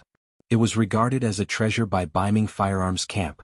The firearms camp with 20,000 people was one of Gao Yu's biggest trump cards. Both sides had firearms, the power was directly ignored by him. They had a lot of troops, and they had the help of 100,000 strong Liaodong iron cavalry. He was determined to take down the origin city.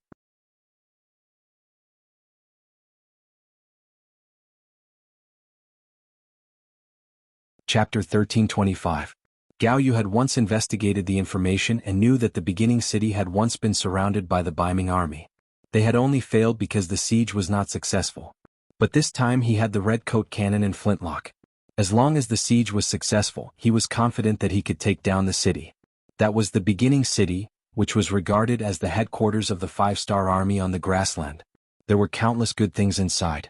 Once they could take down the beginning city, it would not only mean that the 5-star army had suffered a heavy blow on the grassland, but they would also gain countless benefits.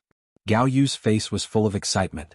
After discussing the specific military plan with Fang Dingshan, he returned to the manor.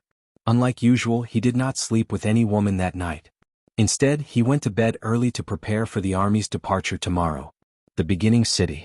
The intelligence personnel lurking in Tulu City had sent news through telegrams, explaining the unusual movements of the Baiming army. In the headquarters of the new army group, Tiger's Mane called his 3 corps commanders and a group of officers to discuss the military battle plan together. For 2 hours the plan was revised again and again. Finally, there was a plan that everyone was satisfied with. In the end, Tiger's Mane and Yang Xi made the final decision, and all the military directors received their respective tasks. When the meeting was about to end, Tiger's Mane said, "Everyone, this battle is the first big battle since the establishment of our new army group. The goal is very simple. Seriously speaking, it's just a small test for us. But I want to remind you that the 6th young master is watching behind us. This time, not only do we have to win the battle, but we also have to show our best side and let the 6th young master see the military style of our new army group. If you perform well, you will naturally be rewarded after the battle. On the other hand, if anyone attacks at will because of carelessness or disobeying orders, which leads to changes on the battlefield or even losses, then you will be punished by military law. Do you understand?" "Understood." Hearing that Yang Qindong was watching from a short distance away, everyone perked up. To be able to perform well in front of the 6th young master was the hope of many. All of them straightened their backs with an eager expression. After the meeting, the entire first city began to move. The entire new army of more than 100,000 soldiers was quickly mobilized. A solemn atmosphere spread throughout the city. It was June and the grassland had become warm. Although it was not as hot as the south, where it was more than 30 degrees below zero, the highest temperature during the day was about 27 or 28 degrees. Especially at noon when the sun shone on people, there was a roasting smell. In order to avoid the army being roasted under the sun, Gao Yu and Fang Dingshan had a discussion. At 3 o'clock in the morning, when the sky was still dark, they let the army out of the city, and then quickly rushed in the direction of the first city. As the left and right vanguard, Li Keguang and Hou Xiangjia's mission was to charge into Saihan Mountain immediately and open up the path to the beginning city to ensure that the army could travel smoothly. In order to complete the mission and take down this place, the two of them had done a lot of work. They even took the initiative to increase the silver reward for military merit. They would rather supplement some of it themselves so that they could have a good start. Under the stimulation of the silver, the morale of the soldiers was greatly boosted. Everyone patted their chests and looked like they were going to risk their lives. Under the excited momentum, the two vanguard armies totaling 20,000 soldiers came to the foot of Saihan Mountain and launched an attack. However, what made them depressed was that the 5-star army on the mountain had already retreated. Not even a shadow could be seen. This result naturally made the two of them a little discouraged. The feeling of punching cotton made them want to vomit blood. What's going on? Why can't I see the 5-star army? Could it be that they received the news in advance and escaped? Li Keguang's face was gloomy and he said with a gloomy face. Hou Xiangjia on the side didn't look so dispirited. Instead, his eyes turned quickly. When he saw that no one was paying attention to him, he leaned in front of Li Keguang and whispered, "Brother Li, this may be a good thing." Good thing? Li Keguang looked puzzled. He even looked at Hou Xiangjia as if he was looking at an idiot. Yes, it's a good thing. Hou Xiangjia said with a very confident look. Brother Li, the military supervisor doesn't know what happened here.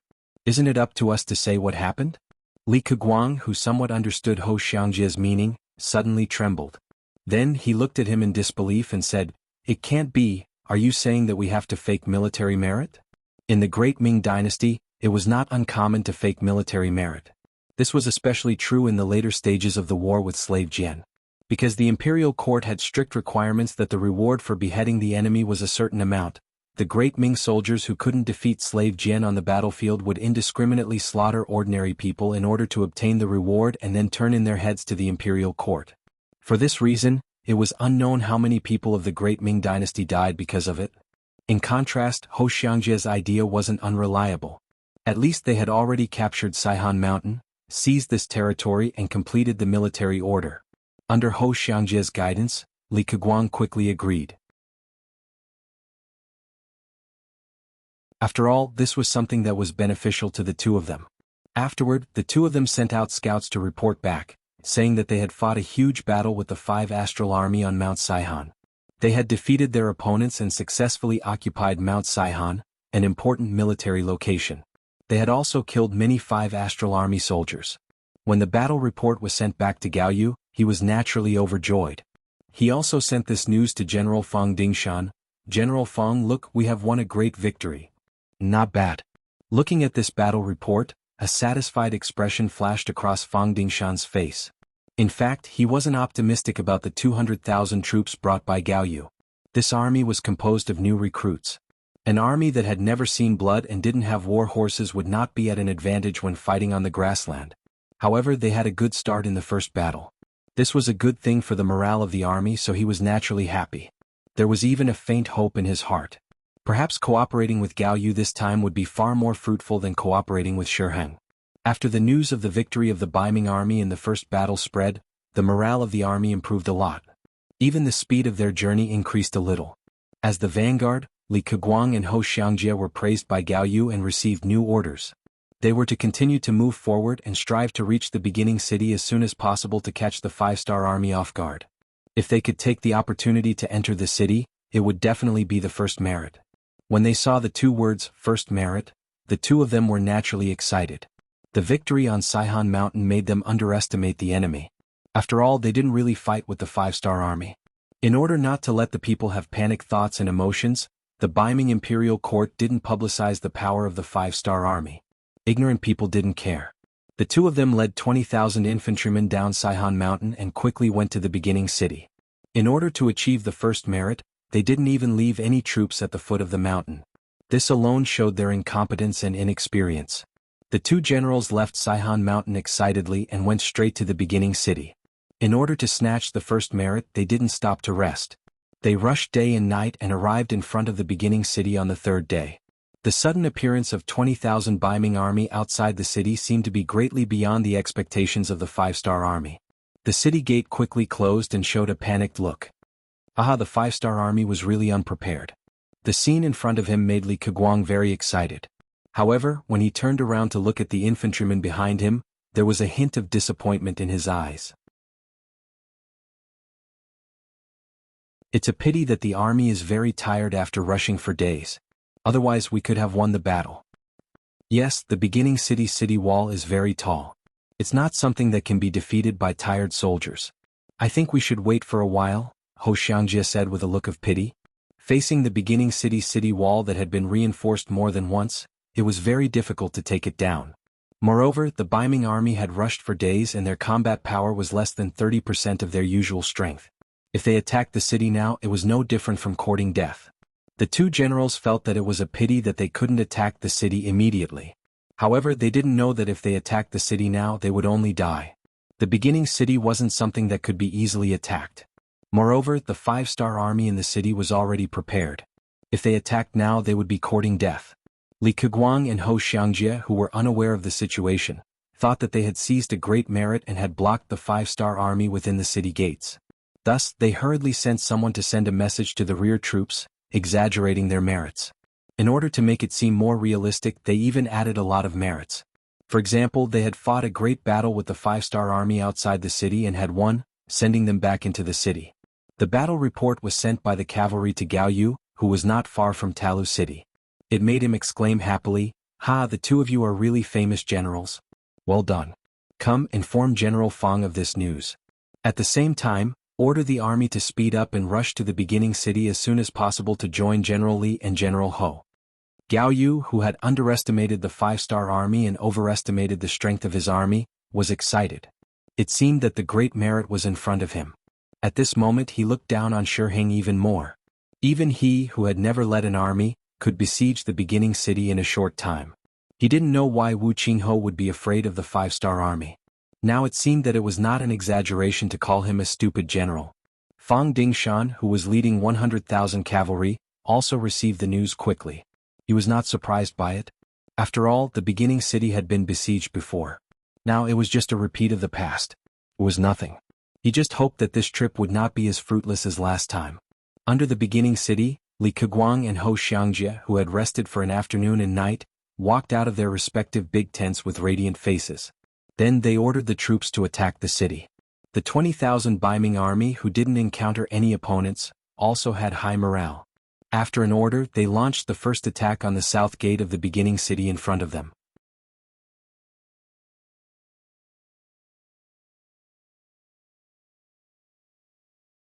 Chapter 1326.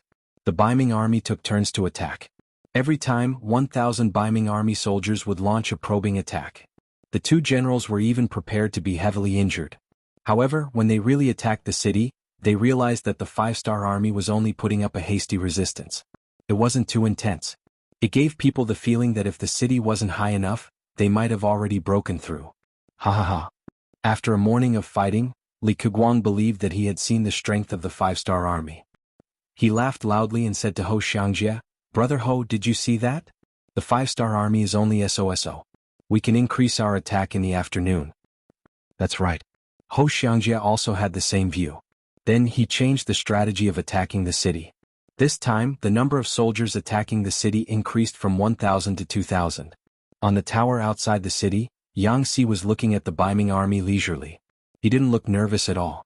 It was as if this battle had nothing to do with him. "Commander Yang, the Baiming army has sent 2,000 people to attack the city this time." Li Yun ran to Yang Si and gave a standard military salute. The recon division's learning and training ended after they dealt with the 10,000 Baiming Liaodong cavalry. Li Yun returned to the logistics headquarters and was promoted from a company commander to a battalion commander. Yes, you can send 1,000 recruits and 200 veterans to help defend the city. Tell the soldiers not to be afraid of death. On the battlefield, only those who are afraid of death will die faster. Warriors who aren't afraid of death can't be killed. Yang Si looked at Li Yun with satisfaction and admiration. Yes. After saluting, Li Yun turned around to make the arrangements. Yang Si was left laughing. He believed that the Baiming army wouldn't have guessed that the troops defending the city this time would mainly be recruits sent by the foreign races from the logistics headquarters.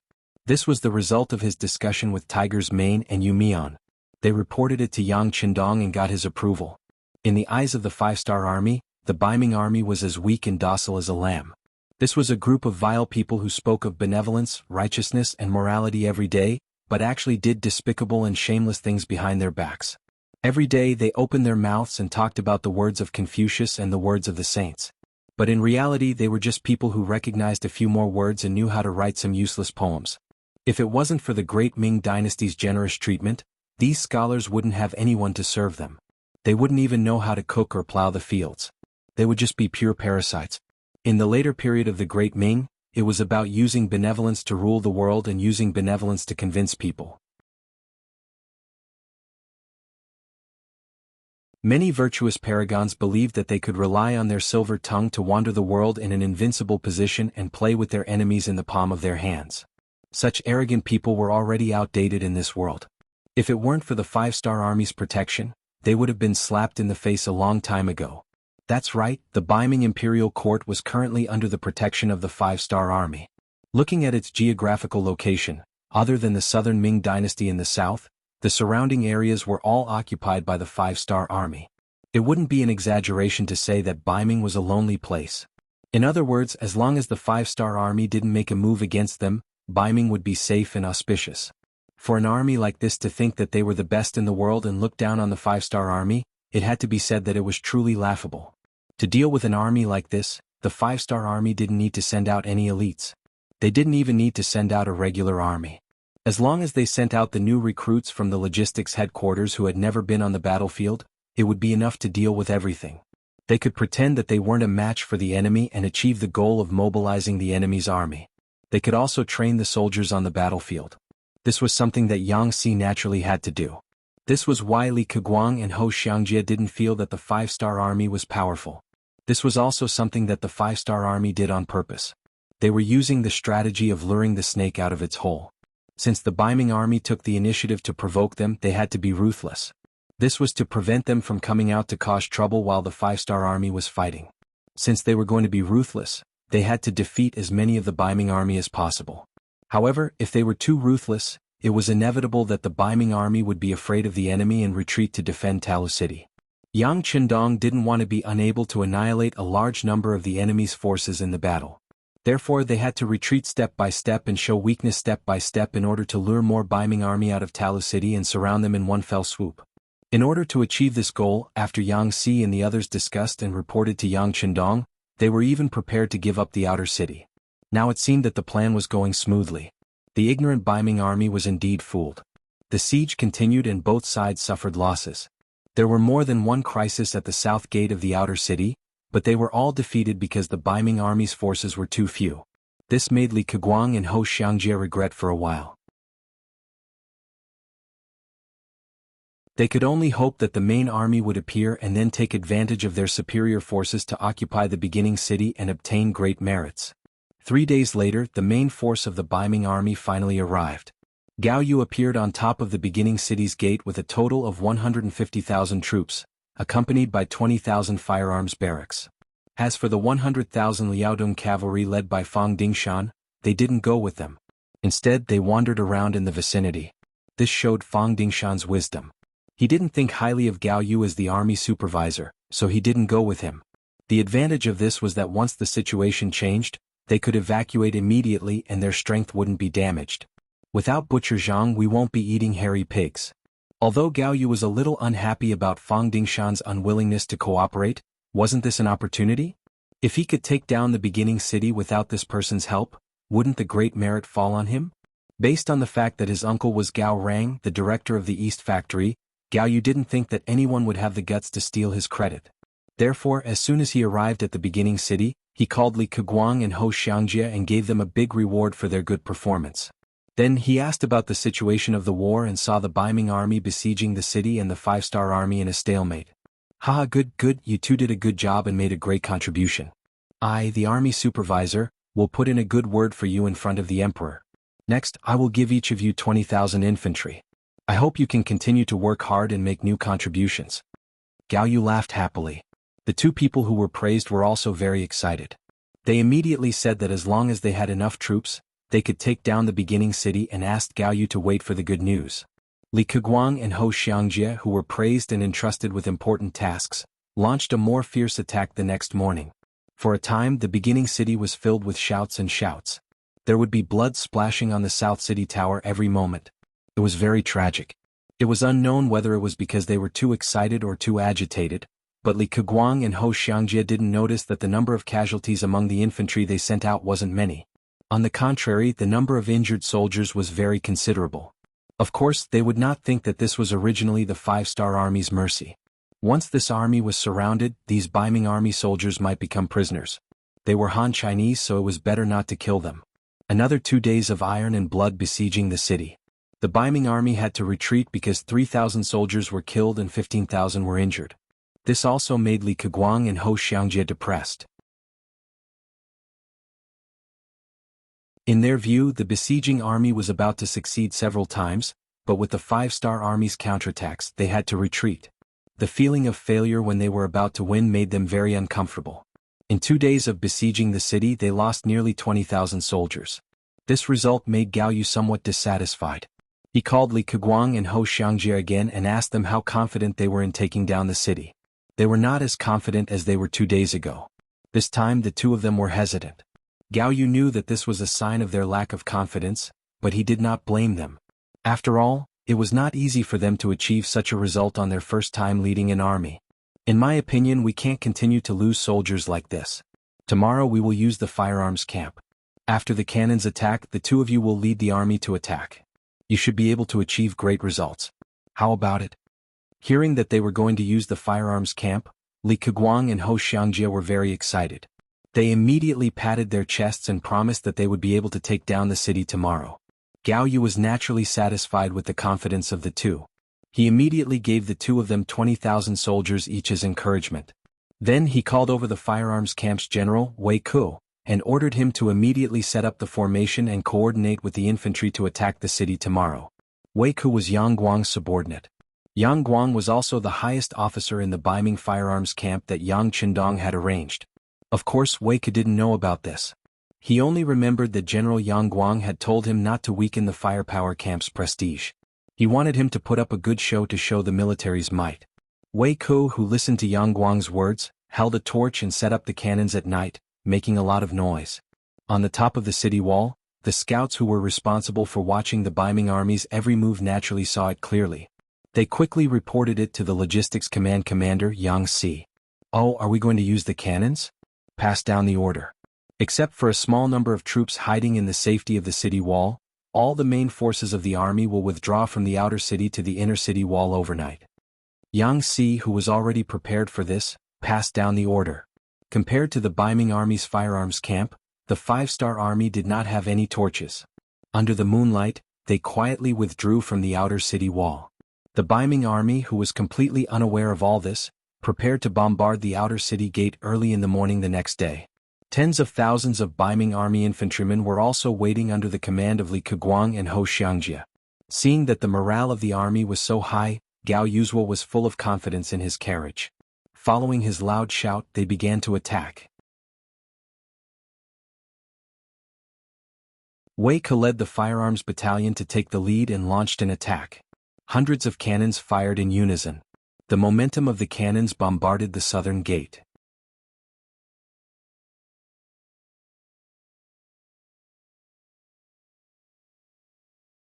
Chapter 1327. Boom boom boom. Boom boom boom. As the cannons rumbled, several hundred explosive cannonballs landed on the city walls and gates of the southern city, causing a strange phenomenon as if an earth dragon had flipped over. The sound of the cannons went on for an hour. Looking at the tower of the South City, it was already full of holes. Even the South City gate had been blasted into pieces. The cave door was wide open, like a young girl who was open for anyone to take advantage of.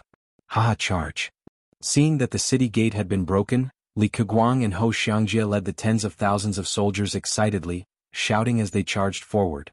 There were a few Five-Star Army soldiers lying in ambush on top of the South City Tower. Because they had entered a safe zone in advance, they didn't suffer any losses. Seeing a large number of Biming army charging at them, they followed the plan and fired 2 volleys of arrows at the city gate tower. After killing and injuring several thousand Biming army soldiers, they quickly retreated. The South City Tower changed hands. Taking this opportunity, the 2 generals led their troops to the east, west and north respectively. After paying a certain price, they successfully occupied the outer city of the beginning city. The outer city was breached. When the news came, Gao Yu was naturally very excited. He waved his fist fiercely to vent the excitement in his heart. In the main tent, Li Keguang, Ho Xiangjie and Wei Ku were standing together. Gao Yu looked at the 3 of them with appreciation and said with satisfaction, "You guys have done very well. This supervisor has already submitted a memorial to the emperor regarding your performance. The reward should be coming soon. Many thanks to military supervisor for your promotion." The 3 generals said excitedly. "Very good. This military supervisor wants to tell you and the others that you will be rewarded for your contributions. You should work even harder. Now that we've taken the outer city, when can we take the inner city and attack the inner city? That's what we need to discuss today. If you have any suggestions, feel free to raise them." Gao Yu began to ask questions after a round of praise. After all, conquering and occupying the entire origin city was his goal. Conquering the outer city was just the first step. With the previous victory, the 3 generals were each more courageous than the other when it came to strategizing. After listening to the opinions of the 3 people, Gao Yu finally understood the opinions of the 3 people. That was, they still needed to increase the number of troops. The best plan was to take down the first city in one go with the advantage of a strong military force. Although the Biming army managed to capture the outer city with the help of the cannons, their losses were not small. Originally, there were 170,000 infantrymen. Now, after deducting the injured and 20,000 firearms, there were less than 100,000 infantrymen who could truly attack the city. Speaking of which, 100,000 soldiers was not a small number. However, this time they were going to face the 5-star army's base in the grasslands. 100,000 people might not be enough. When Gao Yu saw that the 3 generals had the same opinion, she also felt that what they said made sense. Immediately, he said that he would order the troops to be transferred from Tulu City. He wanted to take this opportunity to rest and reorganize the army. When the reinforcements arrived, they would launch a fierce attack on the city. They wanted to attack the beginning city as happily as they attacked the outer city. Within the city of Talu, there were still 130,000 northern soldiers. Previously, because she did not know the details of the 5-star army, Gao Yu did not send them out in order to prevent accidents. But now that the army was progressing so smoothly, it would be too wasteful to leave these soldiers in Tulu City. After Gao Yu gave the order, 80,000 soldiers left the city and rushed in the direction of the first city. This move seemed to be Gao Yu's heavy bet, but at the same time, it was also the beginning of her defeat. The success of luring the snake out of its hole also meant that the 5-star army could finally let loose and fight back with all their strength. Yang Xie's intelligence personnel in Tulu City reported the news as soon as the 80,000 infantrymen gathered in the city. Yang Qindong, who had been watching every move in Tulu City, immediately laughed. "Good, the enemy has entered the trap. We can start the operation." "Sixth young master, please give the order." The several high-ranking officers of the 5-star army standing in the tent all looked at Yang Qindong. Looking at everyone's eager appearance, Yang Qindong knew that they were ready. He did not hold back and came to the sand table and loudly ordered, "Commander Nyo Duo of the Ur Army, I order you to send a division to quickly seize Saihan Mountain and cut off the 80,000 Biming army reinforcements from Gao Yu's main army." "Yes." Nyo Duo immediately saluted after hearing the order. "New 2nd Army Commander Shibi, you send 2 divisions to cut off the 80,000 Biming army's retreat after they leave Tulu City. Don't let any of them return to the city. This time, you may face a pincer attack from the 80,000 infantrymen and the 50,000 Biming army in Tulu City. Can you do it?" This was a very important mission and they had to be careful. Yang Qindong wanted to give this mission to Shibi. "Your subordinate will personally take 2 divisions to carry out this mission. We definitely won't let a single Biming army member escape back into Tulu City," Shibi said in a clear voice. This was the new 2nd Army's first battle after being reorganized, and it was going to be carried out right under Yang Qindong's nose. They could only win, not lose. This was his creed. Yang Qindong silently nodded. Although the mission was a bit difficult, if the new 2nd Army wanted to stand up again, they had to go through this kind of experience. Without looking back, Yang Qindong ordered again, one division of the new Second Army and one division of the Second Army. Make use of the advantage of the war horses to cut down the encirclement of the 80,000 infantrymen. This is to inflict heavy damage on the enemy and destroy their morale. Yes. The two commanders, Shibi and Yo Duo, immediately agreed, expressing that they would pass on the mission to their subordinate division commanders. At this point, Yang Chendong turned his gaze to the 1st Cavalry Division's commander, Tian Hu had been standing there like a pole but hadn't accepted a mission yet. When he saw Yang Chendong's gaze, Tian Hu straightened his back. Although he didn't say anything, his meaning was quite clear. 6th young master, if you have any difficult missions, leave them to us. We promise to complete them. Commander Tian, 100,000 Baiming Liaodong cavalry have disappeared from our line of sight. They might appear at any time. Your mission is to stop them from entering the battlefield and inflict as much damage as possible. This is a powerful enemy. Baiming has invested a lot in them and they have 5 times your number. Can you stop them? When Yang Chendong asked this, he was also carefully observing Tian Hu's expression. Speaking of which, their mission was the most difficult. If they didn't handle it well, it was possible that the whole division would be wiped out. When he heard that they were finally going to face Baiming's Liaodong cavalry, even though he knew that the other party had 100,000 soldiers, Tian Hu didn't show any fear on his face. On the contrary, there was only a rumbling fighting spirit. 6th young master, don't worry. Our 1st Cavalry Division is not afraid of any opponent or enemy. No matter if they are weak or strong, as long as they face us, they will only be defeated. Good. Hearing Tian Hu's confident answer, Yang Chendong walked forward and patted his shoulder, then said, your fighting spirit is commendable. But I still have to say that the opponent this time is not simple. You must not be careless. I have already sent a new group of soldiers. They will send people out of the city to help you. There is also a heavy cavalry regiment near the beginning city. If things go wrong, they will go to the beginning city and meet up with them to launch a counterattack. Remember, don't use loyalty in war and don't use the lives of your soldiers as a stepping stone. When Tian Hu heard such sincere words, he once again stood at attention and said, 6th young master, I will remember your words in my heart. Watch my performance. Well, I will watch your performance. Speaking of which, this king is preparing to expand the world's 1st Cavalry Division into an army. I hope that you can have the vision of a general. What this king wants is a general who can devise strategies, not a tiger general who can only charge into battle. Do you understand? This was the first time Yang Chendong talked about expanding the 1st Cavalry Division into an army in public. There wasn't any news about it before. So everyone was surprised after hearing it. The current 1st Cavalry Division already had 20,000 soldiers. Its combat strength was not something that any army could compare with. Now that he wanted to expand it, didn't that mean that its combat strength was close to that of a group army, or even surpassing them? There was no doubt that once it became an army, the value of a commander would definitely surpass that of other commanders. Even the power of a group army commander would be on par with that of a group army commander. After everyone understood this, they looked at Tian Hu with envy and a little jealousy. Tian Hu's face turned red. This meant that the 6th young master wanted to promote him. At the same time, it was also a kind of affirmation to the 1st Cavalry Division. He immediately stood at attention and said, yes, 6th young master, please rest assured. Tian Hu is a wise general, not just a general who knows how to kill. Knowing that Tian Hu understood the meaning of his words, Yang Chendong patted his shoulder with satisfaction and said, very good. Then I will watch your performance. Don't let me down. Yes, teacher. After feeling Yang Chendong's ardent expectations, Tian Hu changed the way he addressed him and called him teacher. This was to express in private that he would definitely complete the mission. The combat missions of the various troops had been completed. Yang Chendong's gaze wandered around the faces of the 3 military commanders, then he nodded and said, well, I look forward to your performance. Let's set off now. Yes. After Tian Hu, Shi Bei and Yo Duo saluted in unison, they turned and walked towards the troops.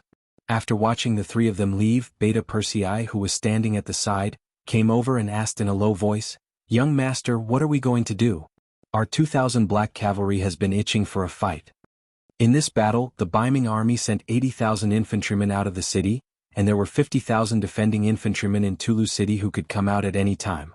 In addition to the 100,000 Liaodong cavalry who had been wandering outside without a fixed residence, there were a total of 200,000 people. On the other hand, Yang Chendong only had 20,000 people from the 1st Cavalry Division, more than 20,000 people from the 3 divisions of the new Second Army, and more than 10,000 people from the 2 divisions of the Second Army. In total, there were only 60,000 people. The difference in strength was more than 3 times, but Beta Persei was not nervous at all. On the contrary, he was worried that the 2,000 black cavalry would have no battle to fight. It had to be said that he was very careless, but it also proved how much trust and confidence he had in Yang Qindong.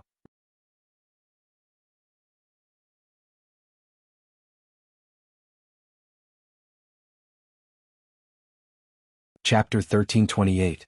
What's wrong? More than 200,000 enemies aren't enough for the black cavalry? Just wait and see. We'll go wherever there's danger. Yang Qindong chuckled. He liked Beta Persei's optimistic personality and fearless courage. Hearing that the black cavalry could go to the battlefield, Beta Persei immediately laughed. Okay, young master, then I'll tell my brothers the news now. I guarantee that they'll all be overjoyed. First City. The military report of 80,000 Baiming infantry leaving Teru City was also sent to Tiger's man via telegram. He first laughed, then looked at the Logistics Command Commander Yang Si, Castellan Yumian, Division Commander Xiao Yining of the 5th Division Lu, and 3 other commanders and a division commander in the conference room. He said in a deep voice, "It's time for our new army group in First City to stretch our hands. Now announce the order." After everyone, including Yumian, stood up straight, Tiger's man said, "The 101st Division and the Heavy Cavalry Regiment will go out of the city to find the Baiming Liaodong Cavalry and cooperate with the 1st Cavalry Division to find and destroy the enemy. The 102nd Division and the 103rd Division will surround the Baiming army outside the city from the left and right respectively and strive to capture all of them. The 5th Division Lu will cover the Baiming army's artillery camp before the battle and go out of the city to severely damage the enemy's firearms camp. Let them know that we're their ancestors when it comes to firearms. The Logistics Command will be responsible for going out of the city to take care of the prisoners and clean up the battlefield.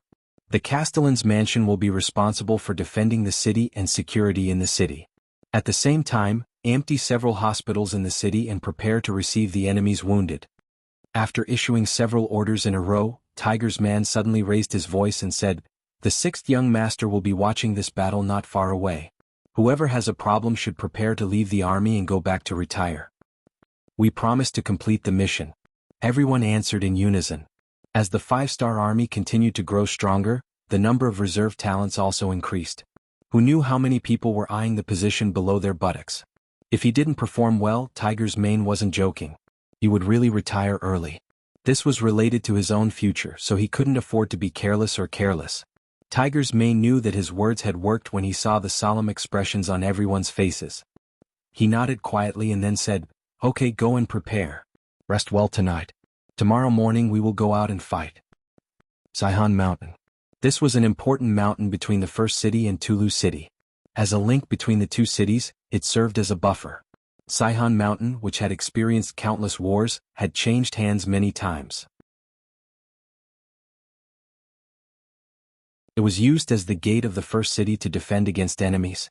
This time was no exception. Baiming's first target was this place. However, because the 5-star army was prepared and gave up in advance, it allowed Baiming's army to take down this important place without shedding any blood. However, because it was too easy to get, it didn't attract enough attention. Even Li Keguang and Ho Xiangjie, who were the vanguard generals, didn't leave any troops here. However, when Gao Yu passed by here, she casually pointed and arranged for 3,000 soldiers to be here. Most of these 3,000 soldiers were made up of new recruits. Many people were happy to be arranged here. Originally, they joined the army for food and pay. In the eyes of such people, there was no such thing as loyalty to the country. The facts also proved that after they changed from ordinary people to members of the Baiming army, their lives didn't change much. The salary wasn't distributed in time, and they were usually only 60% full after eating. This made them complain a lot. This time, when they heard that they were going to fight against the awe-inspiring Bugnam of Gojoseon and the powerful 5-star army, many soldiers were scared before the battle. They just wanted to eat food and didn't have any great ambitions. There was no one above them, and even if they made military achievements, most of them would be taken away and their future was bleak. They just wanted to live and become soldiers. It was too difficult for such people to show their heroic side on the battlefield. Fortunately, these 3,000 soldiers were lucky. They didn't need to go to the front line. They only needed to guard the mountain and watch the Biming army's supplies pass smoothly. This made the 3,000 soldiers very happy. They didn't need to fight and they might be able to get military achievements. This was really a blessing from the heavens. For this reason, the 3,000 soldiers had a good celebration. Then the next day they began to guard the mountain and muddle along. They were muddling along because they had nothing to do from morning to night. Apart from occasionally seeing the Biming supply vehicles, they didn't see anyone else. As for the 5-star army, they didn't even see a shadow. After a few days, the initial nervousness had disappeared. Now, when the sky had just turned dark, apart from 200 soldiers who were normally on duty, the rest of the 3,000 soldiers had entered the temporary military tent and started to talk with Zhou Gong. In the pitch-black night, 50 well-trained scouts with sharp blades in their mouths approached quickly under the cover of the trees. They were like agile monkeys, flashing and moving behind the Biming army soldiers. As they continued to move, the Biming army soldiers were either killed or knocked unconscious.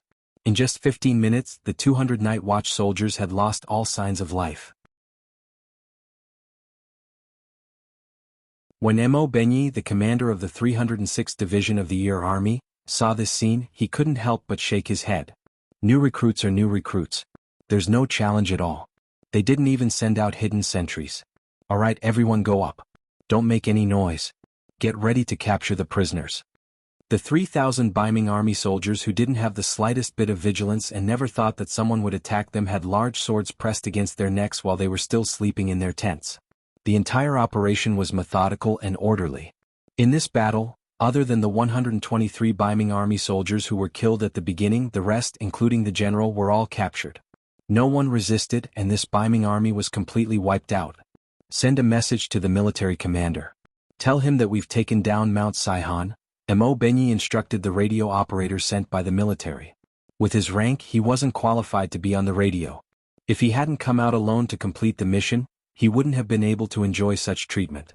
As they didn't make any noise, the Biming army didn't know that Mount Saihan had changed hands.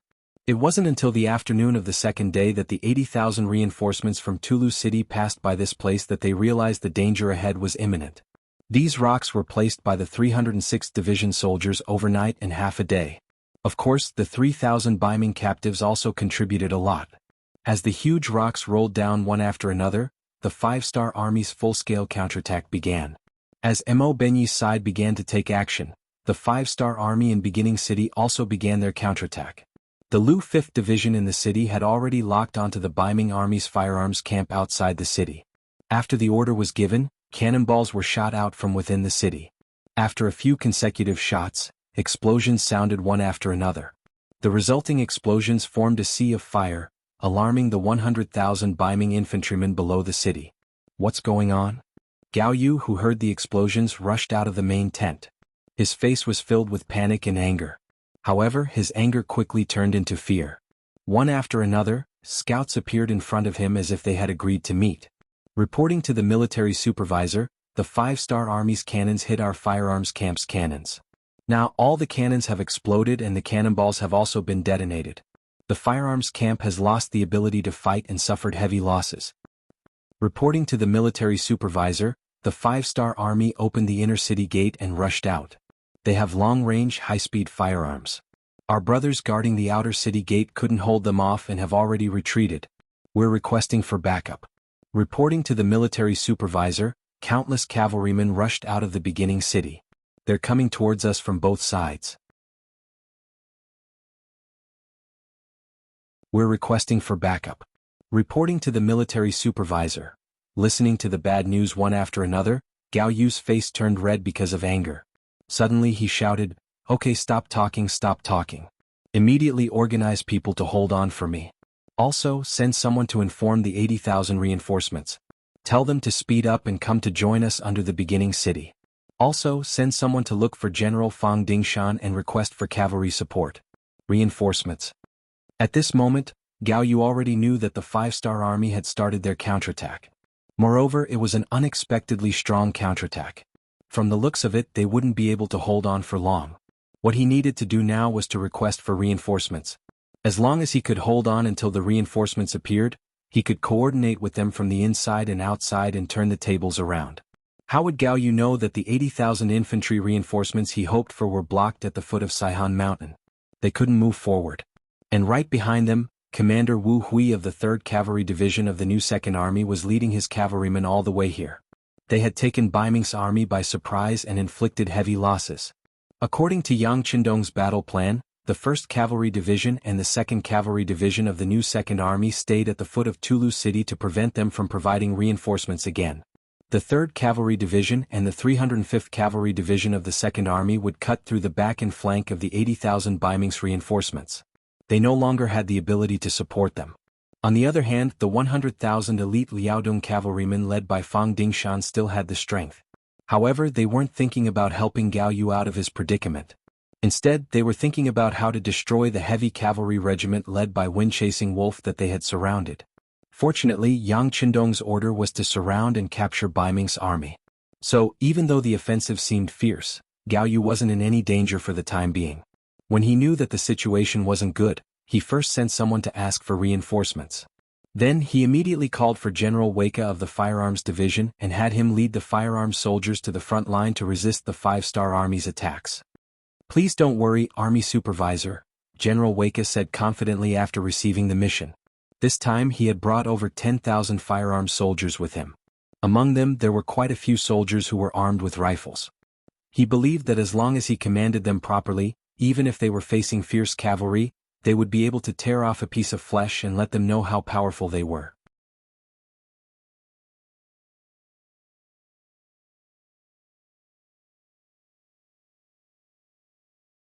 Chapter 1329. Wei Ku was brimming with confidence, but it seemed that his luck wasn't too good. This time he encountered the 5th Division of the 5-star Army, which was also a firearm unit. However, when comparing the weapons of the two sides, the disparity was like heaven and earth. After the commander of the 5th Division, Xiao Yining, gave the order, the soldiers of the Cold Vanguard took the lead and defeated the Bai Ming army outside the city. They quickly reclaimed the city gate. Soon after, the scouts reported that there were over 10,000 northern Ming soldiers with firearms approaching them.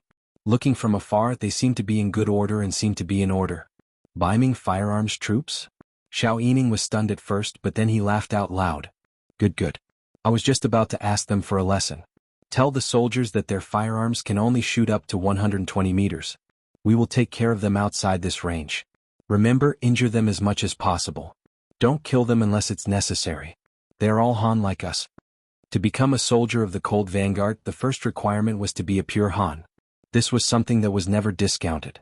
As for the other foreign warriors, no matter how well they performed, or whether they had already converted to Han nationality, they had no chance of becoming a member of the Cold Front. It could be said that in the entire 5-star Army, the Cold Vanguard had the purest composition. This was also because Yang Qindong didn't want other people to have advanced firearms. Otherwise he would have to sleep with one eye open. Xiao Yining's order was passed down to the troops, and the few regimental commanders became extremely excited. They shouted loudly, "Commanders, it's time for us to practice our target practice. Next, we will compete with our marksmanship. Let's see who is more accurate and who can injure the most enemies." The 4 regiments actually treated the battlefield as a drill. They treated the enemies as targets. They didn't care who killed the most but who injured the most. It was really strange. When Xiao Yining heard the report, he just smiled. He knew that the 5th Division spent a lot of time training and didn't have much time on the battlefield. They all needed to vet. "Men, bring me my gun." "We're going as well," Xiao said excitedly to the officer in charge of firearms. Not long after, the cadres and soldiers of the division headquarters all carried their matching guns and rushed straight to the outer city wall of the first city. At this time, at the beginning of the city, there was already a group of soldiers from the Bai Ming firearms camp rushing towards the city with guns in their hands. These Bai Ming firearms battalion soldiers had all kinds of weapons in their hands. There were single-shot muskets, single-shot flintlocks, and 4-shot repeating pistols. Thanks to Yang Qindong, Bai Ming had obtained a Type 81 automatic rifle. After countless craftsmen had disassembled and studied it, although they didn't know what a lathe was and couldn't successfully imitate it, the principles behind it had been researched by smart people, and the performance of firearms had improved. It was just that the ammunition was still iron bullets. Obviously, with their strength and technology, it was impossible to make real firearms bullets. Even so, this kind of improvement could be said to be obvious. At least, it was much better than in history. However, compared to the Cold Front soldiers, the difference was not small. Just in terms of the range of a firearm, the difference between them was like heaven and earth. For some reason, the 5-star army had now eliminated the Type 81 automatic rifle. First of all, it was not easy to make a lathe. Since they were going to imitate it, they might as well imitate the Type 95 automatic rifle. Therefore, the Type 81 automatic rifle quickly left the stage and was mostly stored in Yang Qindong's warehouse. After the soldiers of the Cold Vanguard Division were all equipped with their Type 95 submachine guns, their firing range was around 400 meters. An effective range of 300 meters was not a problem. This time, the division headquarters had requested for the enemy to be 200 meters away, which undoubtedly increased their accuracy. This allowed Lu Wu to completely grasp the rhythm of the battle. When Xiao Yining arrived with the division headquarters, the soldiers of the other regiments had already repelled the Baiming army's first attack. Under the hail of bullets, more than 1,000 Baiming soldiers were thrown to the ground. The Cold Front soldiers very well carried out the orders of the division headquarters. They tried their best to injure the enemy instead of killing them. As a result, they killed fewer people and injured more people, which affected the morale of the soldiers even more. At this time, the thousands of northern Ming soldiers who were wailing at the foot of the city walls were an example. With the existence of these wounded soldiers, the other northern Ming soldiers turned pale with fright. They didn't know if they would end up like this the next time they charged. There were also some lucky Baiming soldiers who were rescued by their comrades and brought back to the barracks. However, they were still injured. Their cries of pain were heard by the other Baiming army soldiers at such a close distance. Because of this, the morale of the soldiers plummeted. Many of them showed fear in their eyes. Some were even tired of fighting. In contrast, the morale of the soldiers of the 5th Division was high. In the previous wave of attacks, not a single Baiming army soldier was able to get within 150 meters of them. This meant that their firearms did not pose any threat at all. Other than wasting some bullets, the entire 5th Division did not have a single injured soldier. The morale of the soldiers was getting higher and higher.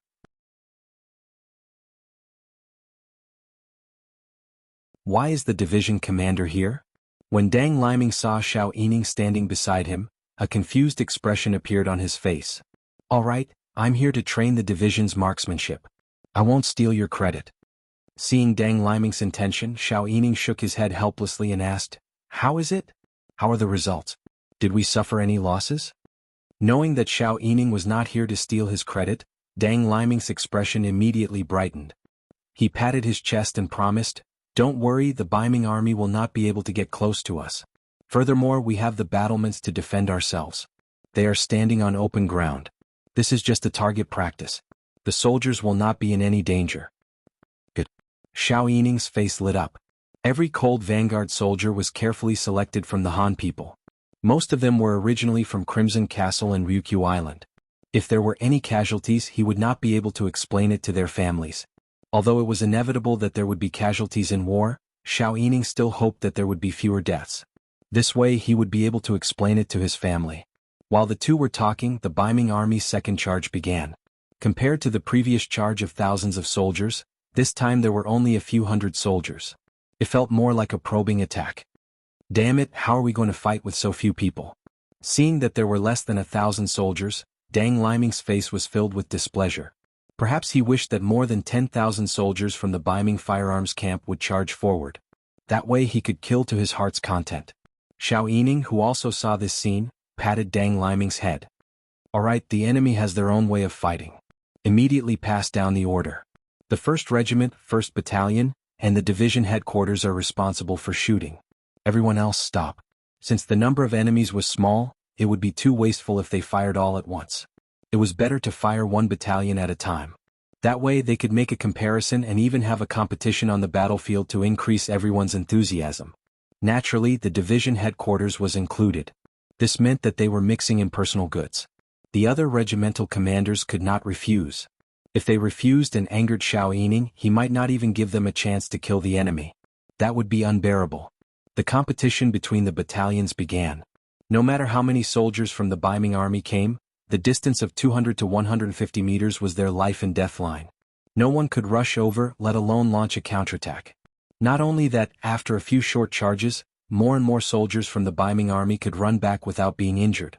So much so that the wounded soldiers of the Baiming army were thrown under the city gate tower.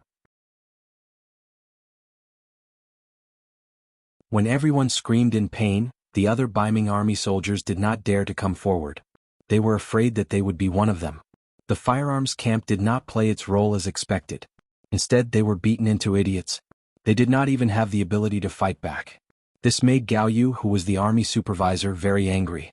However, what made him even more dissatisfied was that as the two cavalry armies under the new army continued to penetrate and cut through, he actually lost another 10,000 or so infantrymen at daybreak the next day.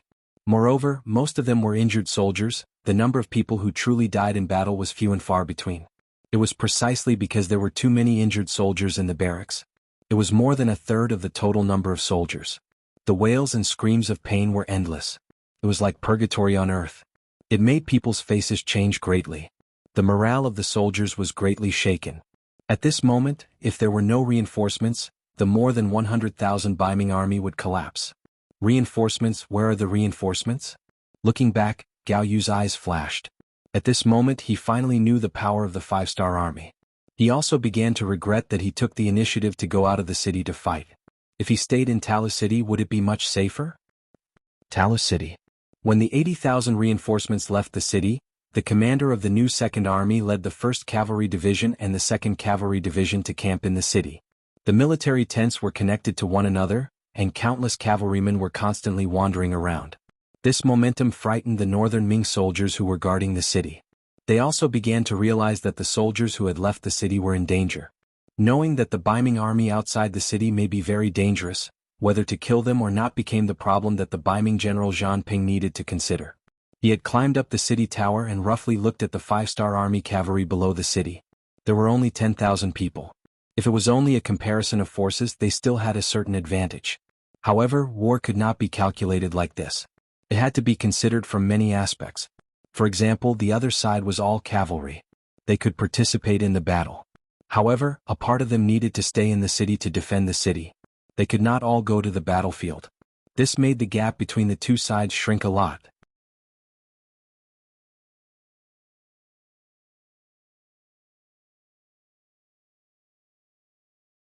Chapter 1330. The 5-star army was all cavalry, and they were infantry, which was a natural disadvantage. Outside of Talu City was a vast grassland. This kind of terrain was suitable for cavalry to spread out and attack. In contrast, infantry were at a disadvantage and lost for a while. Under all kinds of reasons, Zhang Peng came to a conclusion. If they went out of the city, there was a high chance that they would be defeated. If they didn't do well, they might even lose Talu City. Zhang Peng, who was shocked by this conclusion, was even less likely to send reinforcements out of the city. He just sent out several carrier pigeons to inform Gao Yu, who was at the beginning of the city, of his difficulties and predicament. At the same time, he also sent people to the Wanquan department in the rear. He wanted to report this matter to Admiral Shi Heng. It would be best if Shi Heng could stand up and lead the overall situation. That way, no matter what he did, his responsibility would become very small. Everyone had selfish motives. Knowing that it was very dangerous to go out of the city, Zhang Peng, who wanted to shirk his responsibility, thought of asking Shi Heng to come out. After sending out several carrier pigeons, he waited for news in the city. After a sleepless night, the next day at dawn, he didn't receive any news from his superior. A chilly arch guarding the city ran in front of him. General, quickly go and take a look. A lot of our defeated soldiers have come to the city. They are now being surrounded by the 5-star army cavalry. What? Let's go. Hearing the change in the situation, Zhang Peng was shocked. He quickly went out of the mansion and went straight to the city tower. Running all the way to the top of the city tower, Zhang Peng looked up and saw a lot of soldiers wearing Baiming army uniforms being cut up by the 5-star army cavalry. They were surrounded and attacked with bows and arrows and sabers. In less than a quarter of an hour, at least several hundred Baiming army soldiers were injured on the ground, wailing and screaming. General, look. The same colonel shouted. There are nearly 1,000 of them, and they're asking if we should open the gates or not. Are we going to open them or not? Yang Qi asked. General, look. There's a group of about 1,000 of them and they're calling out to us. Zhang Peng stood behind the battlements and looked down. Sure enough, he saw a large group of people wearing Baiming army uniforms arrive at the city gate. In comparison, their team still had some fighting power. At the very least, they were able to form a defensive formation. With their spears in front of them, they blocked the 5-star army's cavalry from approaching. Even so, from time to time, 1 or 2 soldiers would be injured and fall to the ground. Fortunately, the young general in command of this army had some ability. Once there was a problem, he could always let someone else fill the position. The order of the army was still maintained. However, everyone knew that they wouldn't be able to hold on for long if this continued. Therefore, the young general kept raising his head and cursing. "We're all comrades. Hurry up and open the city gates. Do you want to see so many of us die here?" Hearing these angry curses, the Baiming army guarding the city naturally didn't dare to do anything in private. However, most people still focused their gazes on Zhang Peng, waiting for this general to make a decision. At this moment, Zhang Peng's face was extremely conflicted. When Gao Yu left, she handed Talu City to him. That was a kind of trust but also a kind of responsibility. Logically speaking, his main task was to defend the city and prevent it from being occupied by the five-star army. Once the city gates were opened, there would definitely be a certain amount of danger. However, looking at the other soldiers, if he really didn't save them, it would definitely chill the morale of the army. It would also be a heavy blow to his authority as a commander. If he didn't handle it well, the morale of the army would be in chaos. At that time, when he gave a military order, how many people would obey? "General, please make a decision." At this moment, several Kiliarchs gathered around Zhang Peng. Their faces looked like they were willing to make a decision. They were all soldiers. Anyone could encounter danger. If they didn't save them now, then when they were in trouble one day, wouldn't others treat them the same way? In the long run, several young generals certainly hoped that Zhang Peng would help. This was not only saving others but also saving themselves. Originally, Zhang Peng was very hesitant. Now that several Kiliarchs were pressuring him, the balance in his heart began to tilt. He asked in a deep voice, "If the city gates are opened, will the five-star army's cavalry charge into the city?" This meant that Zhang Peng was going to compromise. After hearing this, the other young generals' faces flashed with joy. A quick-witted Chiliarch quickly replied, "They shouldn't. We can use bows and arrows to attack. When the time comes, as long as the city gates are opened fast enough, the five-star army won't be able to charge into the city." "That's right. General, look. The five-star army's cavalry doesn't seem to be paying attention to us. They probably don't think that we will open the city gates. There aren't many cavalry here, so our safety shouldn't be a problem." Another Chiliarch pointed below the city and explained to Zhang Peng. The other Kiliarchs also quickly explained the problem from various angles. All of them expressed the same meaning. That was, as long as they moved fast enough and were prepared, the five-star army wouldn't be able to enter the city.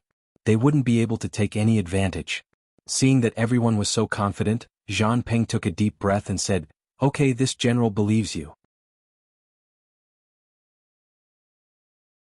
Since that's the case, prepare enough bows and arrows. We will open the city gates in a while, but we must be fast. We can't let the enemy cavalry enter the city." "Yes." Zhang Peng finally made a decision. The other Kiliarchs were also very happy. At this moment they all cupped their fists and agreed. After all, their superior was benevolent. Just this point alone wasn't a bad thing for everyone. With this order, many archers appeared on the city walls of Tulu City. The city gates were also opened from the inside. Over 100 northern Ming soldiers took this opportunity to rush out of the city gates. They shouted to the 1,000 or so comrades who were standing behind them, Quickly retreat. We have archers to cover you."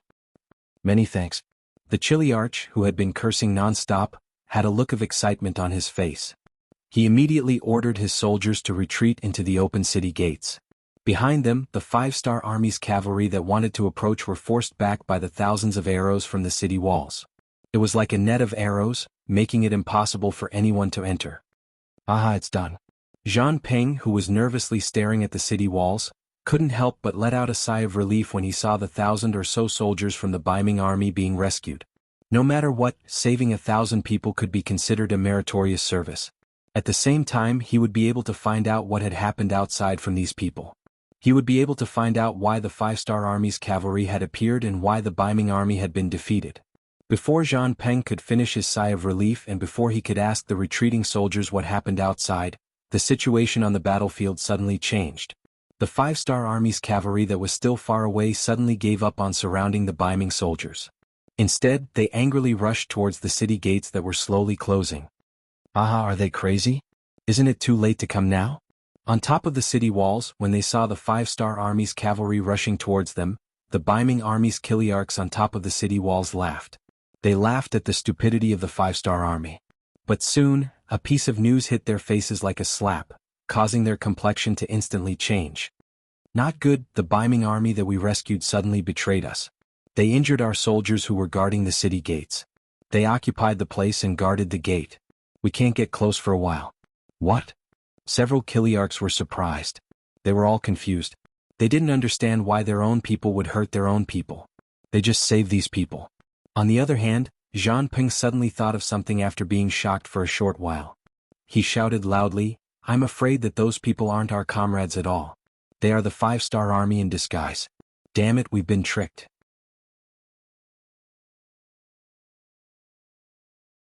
Quick, send troops down and take back the city gate. Close it. Be quick. At this time, Zhang Ping shouted in hindsight. However, how could it be so easy to turn the tables? Under the 5-star army's long preparation, specifically under the new 2nd Army's commander Xi's planning, the moment they opened the city gates, they were doomed to fail. Just last night, there were cavalry scouts who reported that they discovered many defeated Biming army infantrymen in the direction of Saihan Mountain. They asked for instructions on what to do. She was currently in the large tent when he was woken up. After hearing this news, he knew that the development of the war had already deviated from its original path. According to Yang Qindong's previous analysis, once the war started, the new 2nd Army's 2 cavalry divisions would face the danger of being attacked from 2 sides by the Biming army. Because of this, she decided to defend this place no matter what. With the cavalry he brought, he still had a certain advantage. However, when he really brought his troops to Tulu City, the Biming army's reaction was a bit unexpected. The Biming army inside the city actually didn't make any movements. They just stood on the city gate tower, allowing them to set up formations and set up tents. This was because the Biming army was scared. When he saw this change, she quickly made the decision to adapt to the changes on the battlefield. Perhaps the previous military plans were done well, but a general who couldn't adapt to changes wasn't a general. He was just a machine.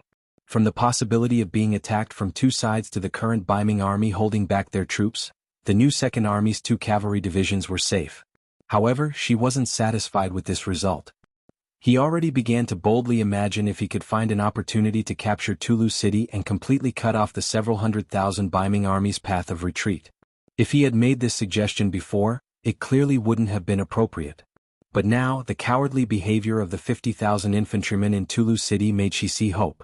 It was just that he couldn't immediately find a breakthrough point.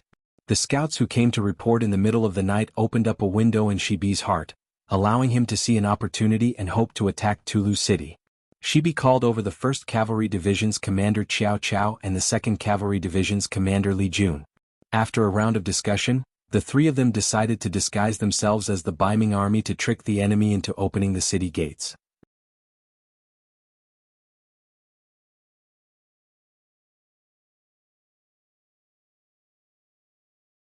Chapter 1331.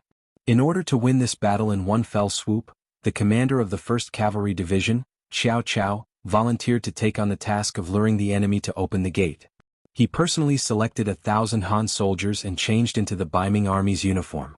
Taking advantage of the darkness, they left the camp and mingled with the Biming army that was retreating in defeat from the direction of Saihan Mountain. It must be said that the Biming army was indeed made up of new recruits. Normally, they looked rather powerful, but when they encountered a sudden attack, especially when they heard the rumbling of the 5-star army's warhorses, their fighting spirit quickly collapsed. A portion of them didn't even have time to brandish their weapons and arrows before running back. They had escaped from Tulu City. In many people's hearts, they believed that it would be safe to escape back here. After all, with the city walls as a shield, even if it was only psychologically, it could still give people a sense of comfort. In addition, it was nighttime. The addition of Qiao Qiao's 1,000 soldiers didn't cause any chaos at all. When daybreak arrived, Qiao Qiao led his 1,000 soldiers and intentionally began to approach Tulu City's gates. Under the new 2nd Army's deliberate carelessness, they were the first to arrive in front of the city gates. As expected, they attracted Zhang Ping's attention. Because of this, the city gates were opened. This was tantamount to giving Qiao Qiao an opportunity to display his abilities. Speaking of which, Qiao Qiao wasn't an ordinary person. He was an outstanding student from the Yang Family Academy in Crimson City. After graduation, he entered the Ministry of Public Security and completed some bandit suppression missions. Later, because of his outstanding performance, he was transferred to the Army headquarters as a combat staff officer. His performance was also outstanding. This time, there was a problem with the new 2nd Army. All of the division-level officers needed to be replaced. Cao Cao obtained this opportunity. Based on his performance, he was selected to enter the new Second Army and become the commander of the 1st Cavalry Division. Everything seemed to be going smoothly, but only Cao Cao himself knew that his military contributions were still too little. If it wasn't because the new Second Army had many problems and was only responsible for defending the city and transporting supplies, the position of commander wouldn't have been his. It was precisely because everyone looked down on the new Second Army that he picked up a loophole. Now, the new Second Army had a combat mission, and it was personally given by the 6th young master, the principal. Just based on this, Cao Cao decided to perform well. He could not embarrass the principal, and he had to show his best side. He took the initiative to fight and got the chance to lure the enemy to open the city gate.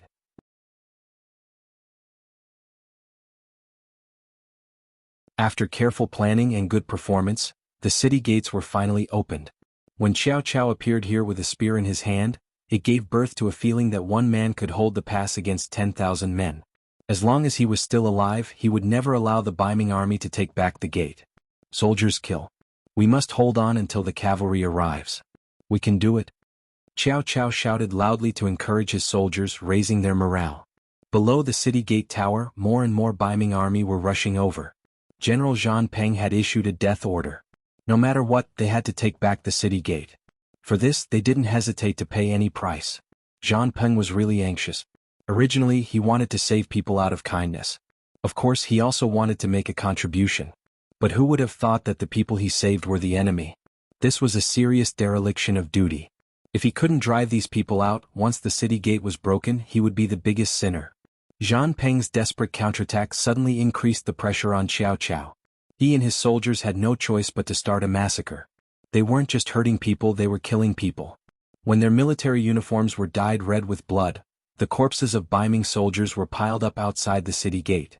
This kind of ruthlessness finally shocked the Baiming army, who were preparing to attack. Although these Baiming army had also been trained, this was their first time on the battlefield. When the flesh and blood scattered all over the ground, the smell of blood assailed their nostrils. Many people vomited because of this. This was different from their usual training.